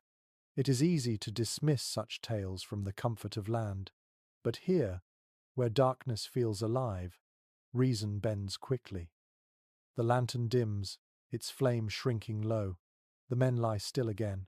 Outside, the wind hums a single note that seems to circle the ship. You close your eyes and let the sound wash through you. The fear is not sharp now, only steady, familiar, almost gentle. It wraps around you like the sea's own lullaby. In the quiet that follows, the ship drifts onward through the black water. The stories fade into silence, but their shapes remain, curled like smoke above the hammocks. Every sailor here carries a superstition close to his heart, a charm against the unknown. And tonight, as the sea whispers around you, you understand why. Some darkness can only be endured by giving it a name. The night sky clears, and with it comes a sight so strange that the men forget their fear for a moment. You step onto the deck and look upward. The darkness has softened into a deep indigo, and across it stretch ribbons of light, green and gold, shifting like silk in invisible wind. The northern lights shimmer above the frozen sea. The pirates stand scattered across the deck, their faces tilted toward the sky. No one speaks at first. Even the wind has gone quiet, as if the world itself is listening. The lights ripple and twist, reflecting off the ice floating beside the ship. For a moment, the entire vessel seems to glow. Travelers of the northern oceans recorded these lights for centuries, describing them as spirits, omens, or fire in the heavens. Mariners who had no knowledge of magnetism or solar winds gave them names instead: ghost fires, angels dancing, sky serpents. To those who lived by the sea, they were both beautiful and terrifying. You can feel why. The lights move with a kind of purpose, too graceful to seem natural. A pirate near you crosses himself, whispering a prayer. Another laughs softly, pretending not to care, but his voice trembles. In the glow, his eyes gleam like wet stones. One curious account, written by a Hanseatic merchant in the 1400s, describes sailors falling to their knees when they first saw the aurora. He wrote that the heavens opened and burned like oil upon water. It must have felt like a message from the divine, or perhaps a warning. Here, under this same cold sky, you can understand both reactions. The lights continue to shift, stretching across the horizon like rivers of living flame.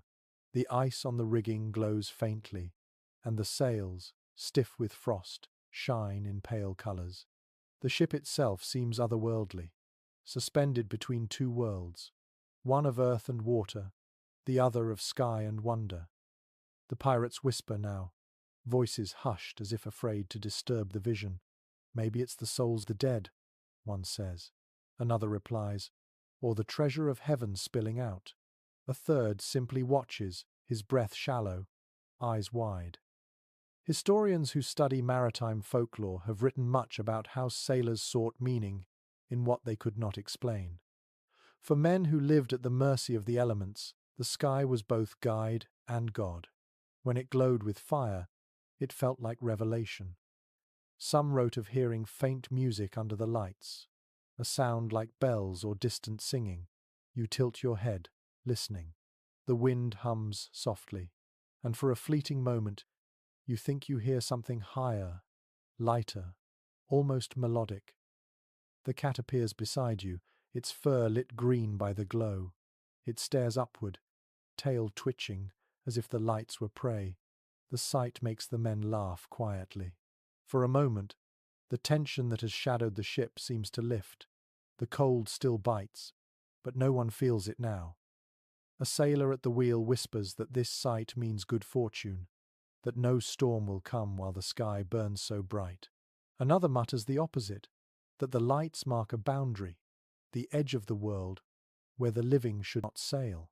Both versions travel quickly across the deck, blending into one another until no one knows which to believe. A scholar of seafaring customs once suggested that belief itself was the only real protection sailors had. The lights could mean blessing or curse, but either way, they reminded men that the universe noticed them, that their small lives floated within something vast and alive. Watching now, you understand that sentiment completely. The lights begin to fade, their colours softening into white. The men sigh as if waking from a dream. One spits into the sea for luck.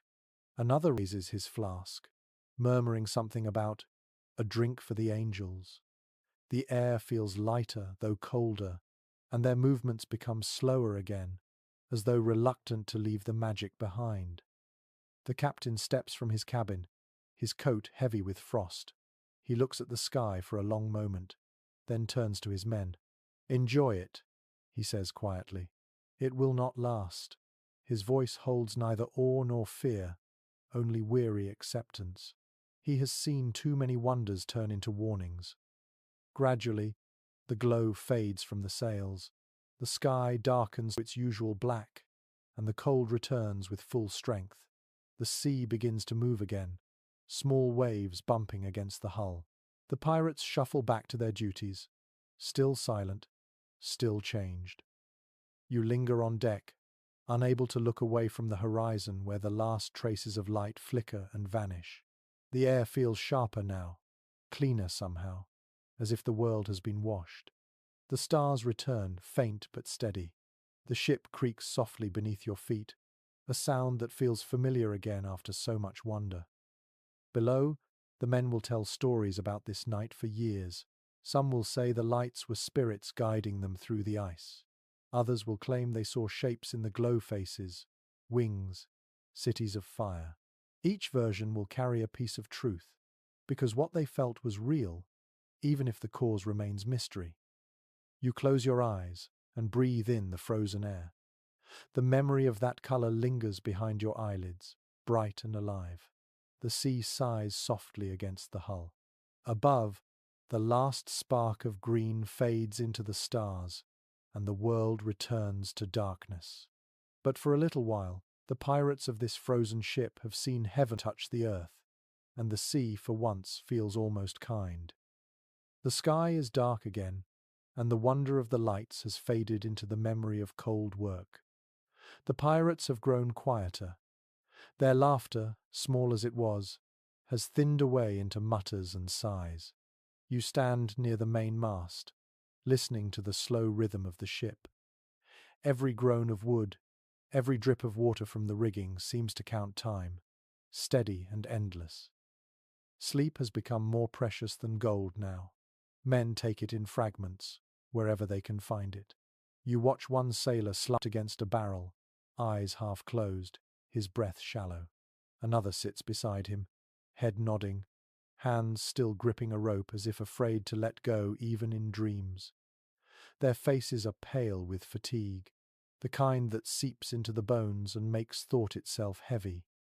Records from surviving logbooks often describe this kind of exhaustion. It was not simple tiredness, but a deep fog that dulled the senses. Men forgot names, stumbled over simple knots, or laughed at things that were not funny. Some whispered to shadows or argued with the wind. The line between waking and sleeping blurred until both felt the same. You move toward the hatch, looking below deck. The hammocks sway slowly, filled with bodies that hardly move. The air is heavy, still thick with the smell of tar and sweat. It feels almost sacred, as if every breath here is borrowed. Some men dream, some do not, and a few simply stare into nothing, their eyes open but unfocused. A curious report from a Danish merchant voyage speaks of the sleepless sickness, a condition brought on by cold, hunger, and fear. Sailors afflicted by it drifted in a half-conscious state, unable to rest yet unable to stay awake. Some claimed to see figures walking through the ship at night, quiet and watchful, though no one else ever saw them. You can imagine how such illusions might take root here, in the hum of endless night. One man near the door mumbles numbers under his breath, counting the creaks of the mast. He repeats the rhythm softly, as if the pattern itself keeps him sane. His hands twitch with each sound, his lips barely moving. A neighbor in the next hammock tells him to stop, but he does not hear. The counting becomes part of the ship's music. The historian who wrote about this voyage noted that sleeplessness was one of the cruelest punishments of sea life. When warmth and food could not be found, sleep was the only true escape, and even that was stolen by the motion of the waves or the moan of the wind. Here, you feel the truth of that. Each man seems caught between two worlds, neither resting nor living fully. The lanterns burn lower, the light fading into a soft orange glow. The shadows stretch across the beams, long and thin. A few men toss in their hammocks, their faces twitching as dreams flicker behind their eyes. You wonder what they see. Perhaps the shore, perhaps the faces of those they left behind. Or maybe nothing at all, just the colour of the sea pressed against the lids. A note from a 15th century surgeon's journal tells of sailors who dreamed only in shades of grey after months at sea. The endless water dulled their imagination. The same rhythm, the same sound, even in sleep. You feel that monotony here now, the slow erosion of colour from the mind. One man wakes suddenly, gasping. He sits up and grabs his chest. His breathing is ragged, eyes wide. The others stir but do not move to help. He mutters something about falling, about the sea pulling him under. Then he lies back down, trembling. Within moments, he is asleep again, or something close to it. The others watch him for a while, then close their eyes once more. Modern researchers have tried to explain these night terrors as a mix of exhaustion, malnutrition, and stress. The body becomes confused, dreaming before it has even fallen asleep. Yet out here, explanations do not ease the fear. When every creak might be the ocean calling your name, logic does not help much. You climb back to the deck, seeking air. The night wind stings your face.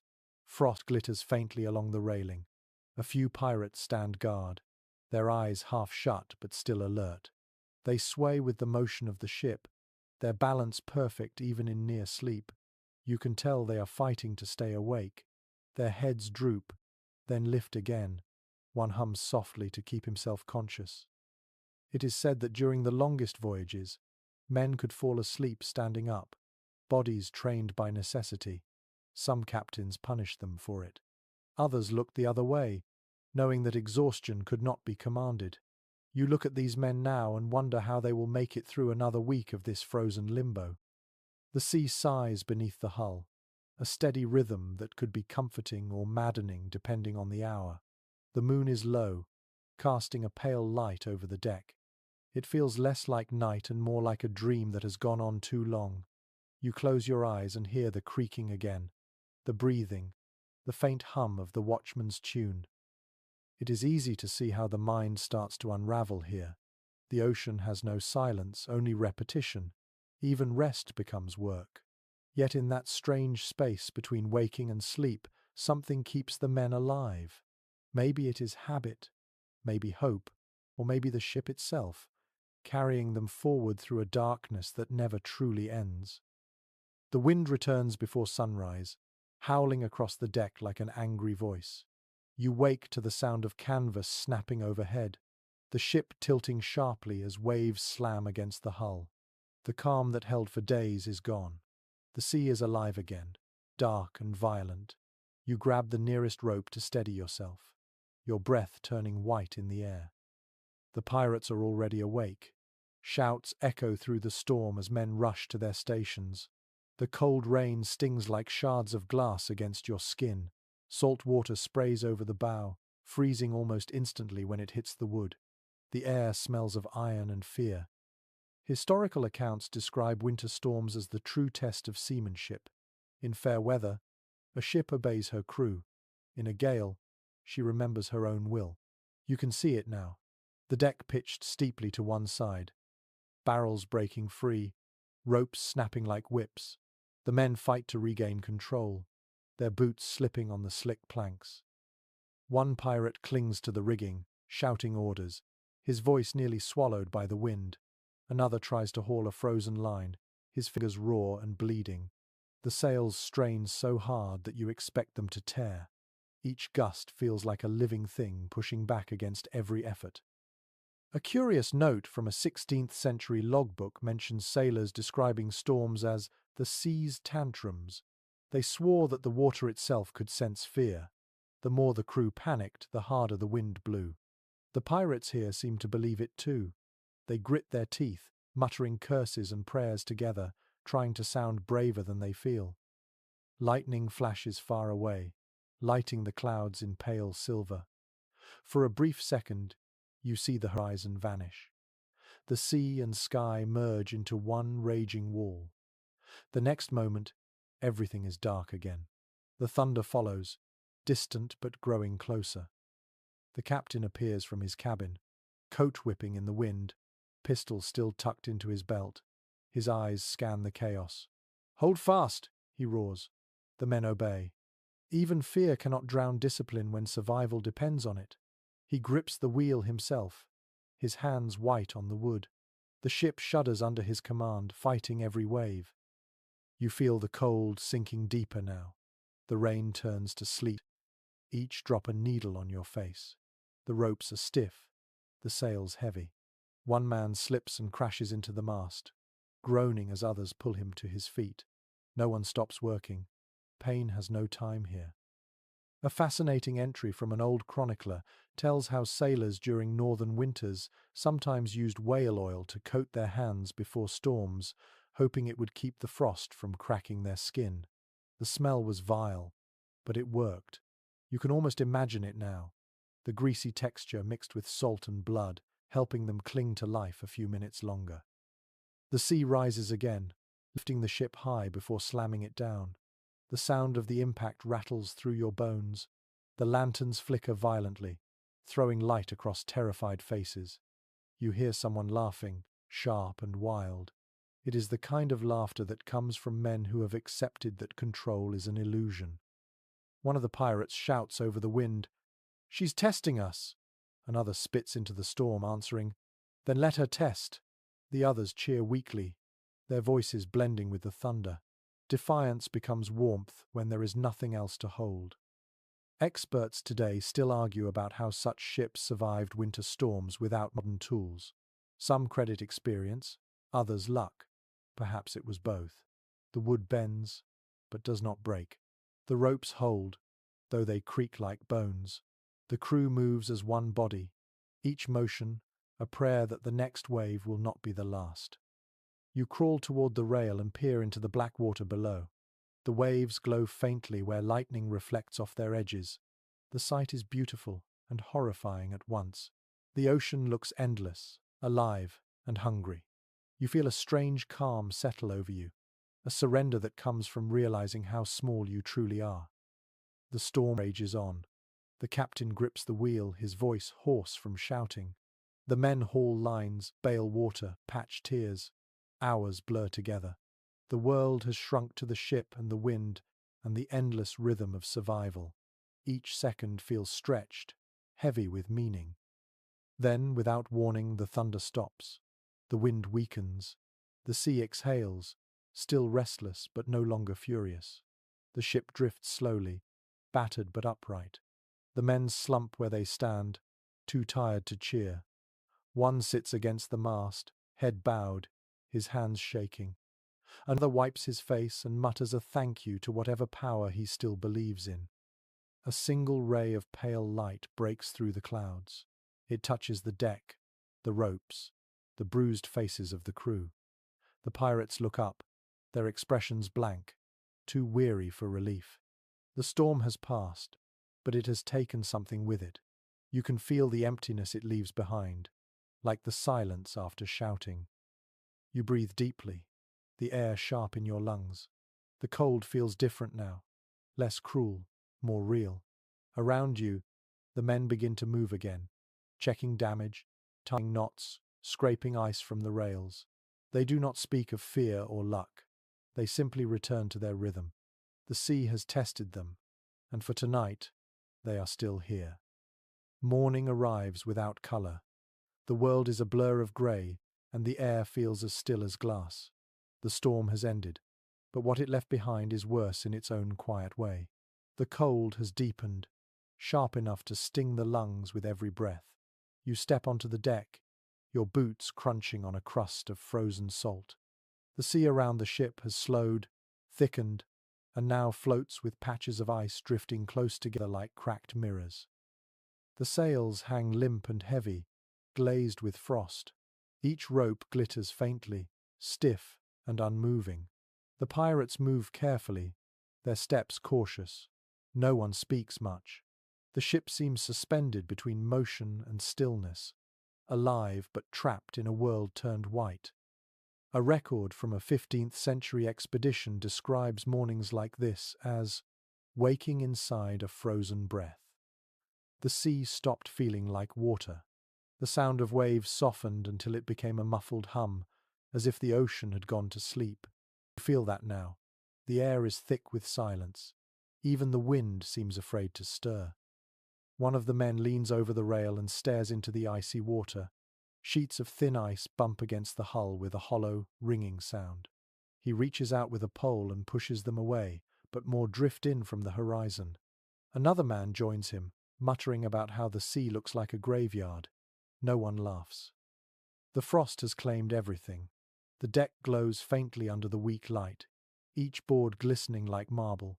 When you touch the rail, it burns your skin with cold. The pirates pull scarves higher over their faces, their beards crusted white. Even their breath freezes briefly before fading into the air.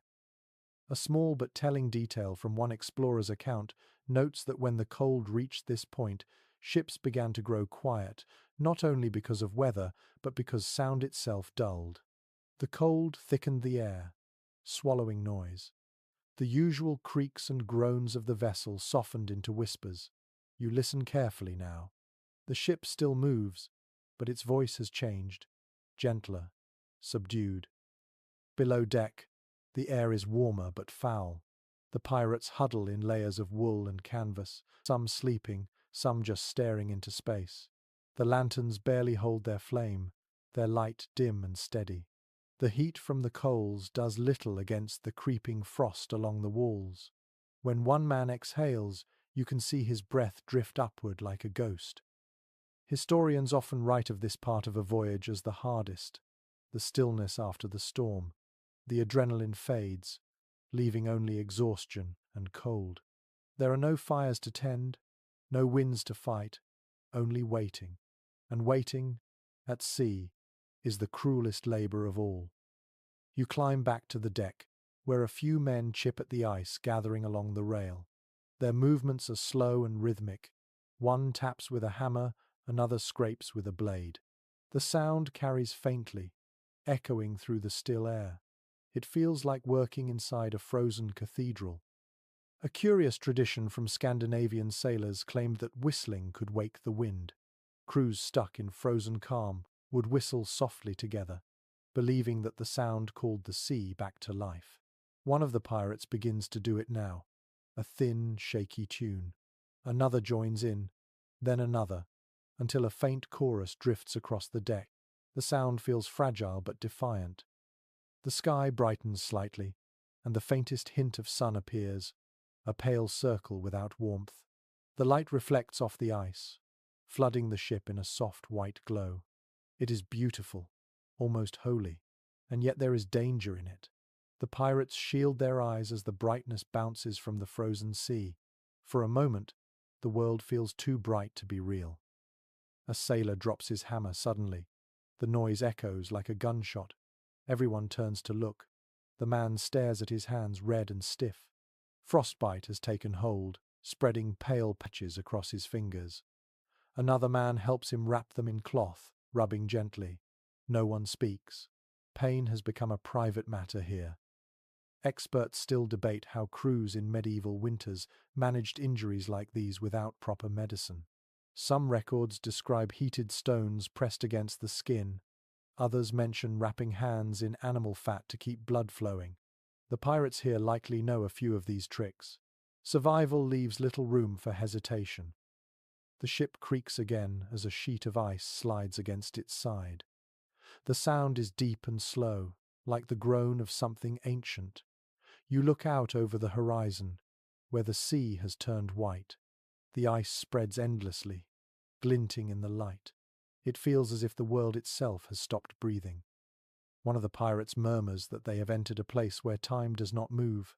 Another spits and says it is just the sea sleeping. Their words hang in the air, frost-laden and fragile. You find yourself hoping the second man is right. A detail from a medieval poem about northern sailors reads, "The sea lay still as thought, and our hearts froze with it." Standing here now, you understand what that means.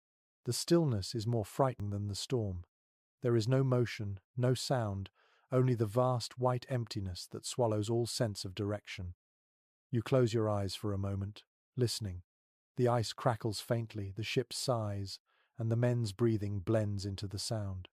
The sea, though frozen, still lives beneath it all, patient and waiting, and you realize that even in silence it is never truly still. The cold only hides the movement until it chooses to wake again. The ice thickens as the day drags on. The ship pushes forward inch by inch, its hull grinding against the frozen surface. The sound is deep and aching, like teeth on stone. You feel each vibration under your feet, a steady reminder that the ocean is no longer water but something harder, heavier, and crueler. The pirates move slowly now, their steps cautious. Every rope, every tool, every finger feels stiff. Even speech seems to take effort. The air is so cold that words turn to mist before they are finished. You can see breath hanging between them, like pale smoke. Near the bow, two men pry open a storage chest, their movements sluggish. Inside are pieces of loot wrapped in cloth, silver cups, coins, a gold chain tangled with bits of rope. They stare at the treasure for a moment, then close the lid without touching it. The gold looks strange in this light, pale and lifeless. Old chronicles from northern expeditions record similar moments, when wealth lost its meaning. Men who once killed for coins would trade all of it for a handful of warmth. One sailor wrote, "The ice made fools of us. For what use is gold when the fingers that hold it are frozen?" You see that truth written in the pirate's eyes. A curious entry from a captured ship's ledger tells of pirates hiding their loot inside barrels of salted meat to keep it from freezing and splitting. When they opened the barrels weeks later, the coins had turned black from the salt. The crew threw most of it overboard, disgusted. Treasure, after all, cannot feed or warm you. The pirates gather near the main mast where a small fire glows inside an iron bowl. The flame burns low and blue, fed by scraps of tar and broken wood. They hold their hands over it, silent. The light glints off their faces, off the dull metal trinkets they wear, and for a moment, the fire's flicker looks like reflected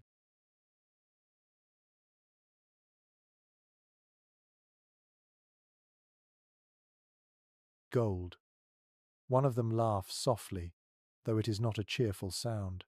"All the riches in the world," he says, "and we're burning bits of our own ship." The others chuckle weakly, nodding. The joke tastes bitter in the cold air. Historians who study piracy in the North Atlantic often note that greed did not vanish in winter. It simply changed form. When survival became the only currency, warmth was worth more than silver, and a piece of bread carried the weight of a king's ransom. You can feel that inversion here, in the way the men guard the fire more fiercely than the gold below deck. The ice scrapes louder against the hull, a sound that makes everyone flinch. The captain appears, his coat lined with frost, his expression grim. "She's slowing," he says, his voice barely above a whisper. The crew looks out toward the horizon, where sheets of ice stretch as far as the eye can see. Some are jagged like broken glass, others smooth as polished stone. The path forward is vanishing. A strange practice from a 15th century whaling crew is mentioned in a surviving diary. To keep hope alive, men would toss a single coin into the ice and make a wish for thaw. It was a ritual of faith more than logic. One of the pirates does something similar now. He pulls a small coin from his pocket, kisses it, and throws it into the frozen water. It skitters across the surface, ringing faintly before disappearing into a crack. No one mocks him. They all watch until the sound fades. The wind shifts, carrying the faint scent of salt and smoke. The fire sputters, and one man shields it with his hands.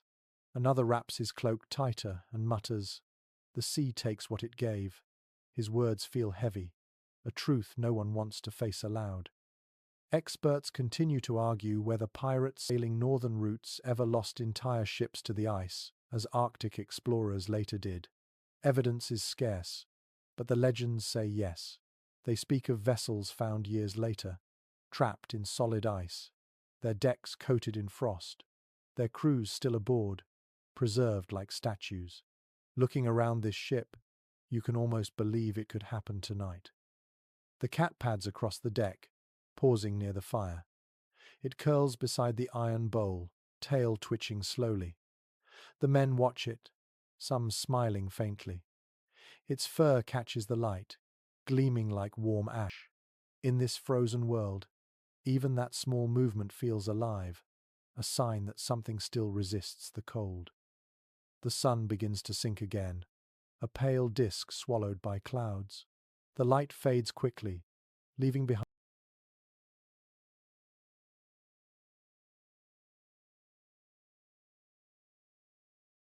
a strange glow that reflects from the ice. The ship looks ghostly now, floating in a world of silver and grey. The air grows quieter, the sound of grinding ice slowing to an occasional groan. One pirate holds out his hand, catching flakes of snow. "Looks like ash," he says softly. Another nods. "Maybe it is." The words drift away before anyone can answer. You look down at your boots, half buried in frost, and realize how small your movements have become. Every breath feels slower, every thought weighed down by the cold. Yet somewhere deep below, the sea is still moving. You can feel it in the faint sway of the deck, a pulse that refuses to die. The fire flickers again, its glow shrinking. One man feeds it the last scrap of wood. The flame catches for a moment, then steadies. The pirates lean closer, their faces ghostly in the dim light. Around them lies all the wealth they ever wanted, frozen and useless. What keeps them alive now is not gold but each other's breath, the rhythm of hearts still beating in defiance of the cold. The night that follows feels endless. The wind has stilled again, but the silence carries a weight that makes even breathing sound too loud. You move across the deck carefully, your boots crunching softly on the thin crust of frost. The world is so still that each sound seems to echo across miles. The pirates barely move now. Most lie in their hammocks or huddle near the galley, conserving strength. Every movement costs effort. Every thought drags like an anchor. When morning finally comes, it arrives without colour. The sky and sea merge into the same dull grey, making it impossible to tell where one ends and the other begins. The ice that surrounded the ship has loosened slightly, broken by the faint push of the current. The ship creaks, sighing as if waking from a deep sleep. One by one, the pirates stir. They look like shadows of their former selves. Faces gaunt, lips cracked, eyes dull with exhaustion. Yet there is a quiet endurance in them too, the strange stubbornness that belongs to people who have survived everything except comfort. A fragment from a 15th century sailor's diary speaks of this moment after the worst of winter, when the sun finally returns, but the soul feels too tired to notice. "We were alive," he wrote. but half of us were ghosts already. You can see that truth reflected here in the grey light washing over the deck. A few men rise to their feet, stamping slowly to wake their blood. One pours a trickle of rum into a tin cup, hands shaking as he passes it around. They drink in silence. The warmth spreads briefly through their bodies, a tiny rebellion against the cold. The ship rocks gently now, as if testing its own strength. The ice groans beneath it, splitting in slow cracks that echo like distant thunder. The men pause to listen. The sound of ice breaking means freedom. It also means danger, for sharp edges can tear through the hull as easily as blades. They hold still, waiting to see which it will be. The captain appears on deck, shoulders hunched, face grey under the frost. He glances at the horizon, where faint light glows through the mist. "It's moving," he says quietly. His voice is hoarse but steady. A few men look up, hope flickering weakly in their eyes. A curious passage from an early explorer's account describes the first sunrise after weeks of darkness. The writer called it a wound of light in a frozen world. You feel the same sensation now as the sky brightens, the pale sun lifting above the edge of the sea. Its warmth is weak, but its presence alone seems to wake the ship. The pirates straighten slowly, turning their faces toward the light. They stand close together, sharing the little heat it offers. Some smile faintly, others close their eyes, as if afraid it might disappear. The glow paints their cheeks in pale gold, bringing life back into the scene for the first time in weeks. A small sound interrupts the stillness, the crackle of rope snapping somewhere above. Everyone looks up. A line of ice has formed across the mainsail, and as it thaws unevenly, the tension pulls too tight. The captain shouts a quick order, and two men climb the rigging to fix it. Their movements are clumsy, but their determination is fierce. You can feel the ship awaken again, creaking, shifting, alive. One pirate begins to sing softly under his breath. The tune is simple and slow, a song about ports and warmth and women left behind. Others join in quietly, their voices rough but steady. The sound fills the air, fragile but real. It spreads across the ship like a returning heartbeat. Historians often debate what kept crews like these from giving up during winters that stripped them of everything. Some say superstition, others discipline or luck. But looking at these men now, it feels simpler than that. What keeps them alive is the rhythm they share, the belief that another sunrise always comes. The sun climbs higher, and for the first time in days, it feels almost warm on your face. You watch as the ice continues to drift apart, breaking in slow, graceful movements. The sound is deep and echoing, a kind of music in itself. One man laughs softly. Another whispers, "She's letting us go." The captain stands by the wheel, watching the horizon. His coat flutters faintly in the breeze. He does not smile, but there is a softness in his eyes now, a quiet gratitude. He looks at his men, then at the sea, and nods once, as if acknowledging a truce. A curious story told in the ports of Bergen speaks of ships that survived impossible winters because the ocean pitied them. Sailors swore the sea could grow tired of cruelty, releasing those who had learned humility. Whether true or not, you can almost believe it here. The ice parts slowly, and the ship drifts forward into open water. The men cheer, weak but sincere. Their voices echo over the frozen expanse carried by the faint wind. The cat darts across the deck, tail high, chasing a patch of sunlight.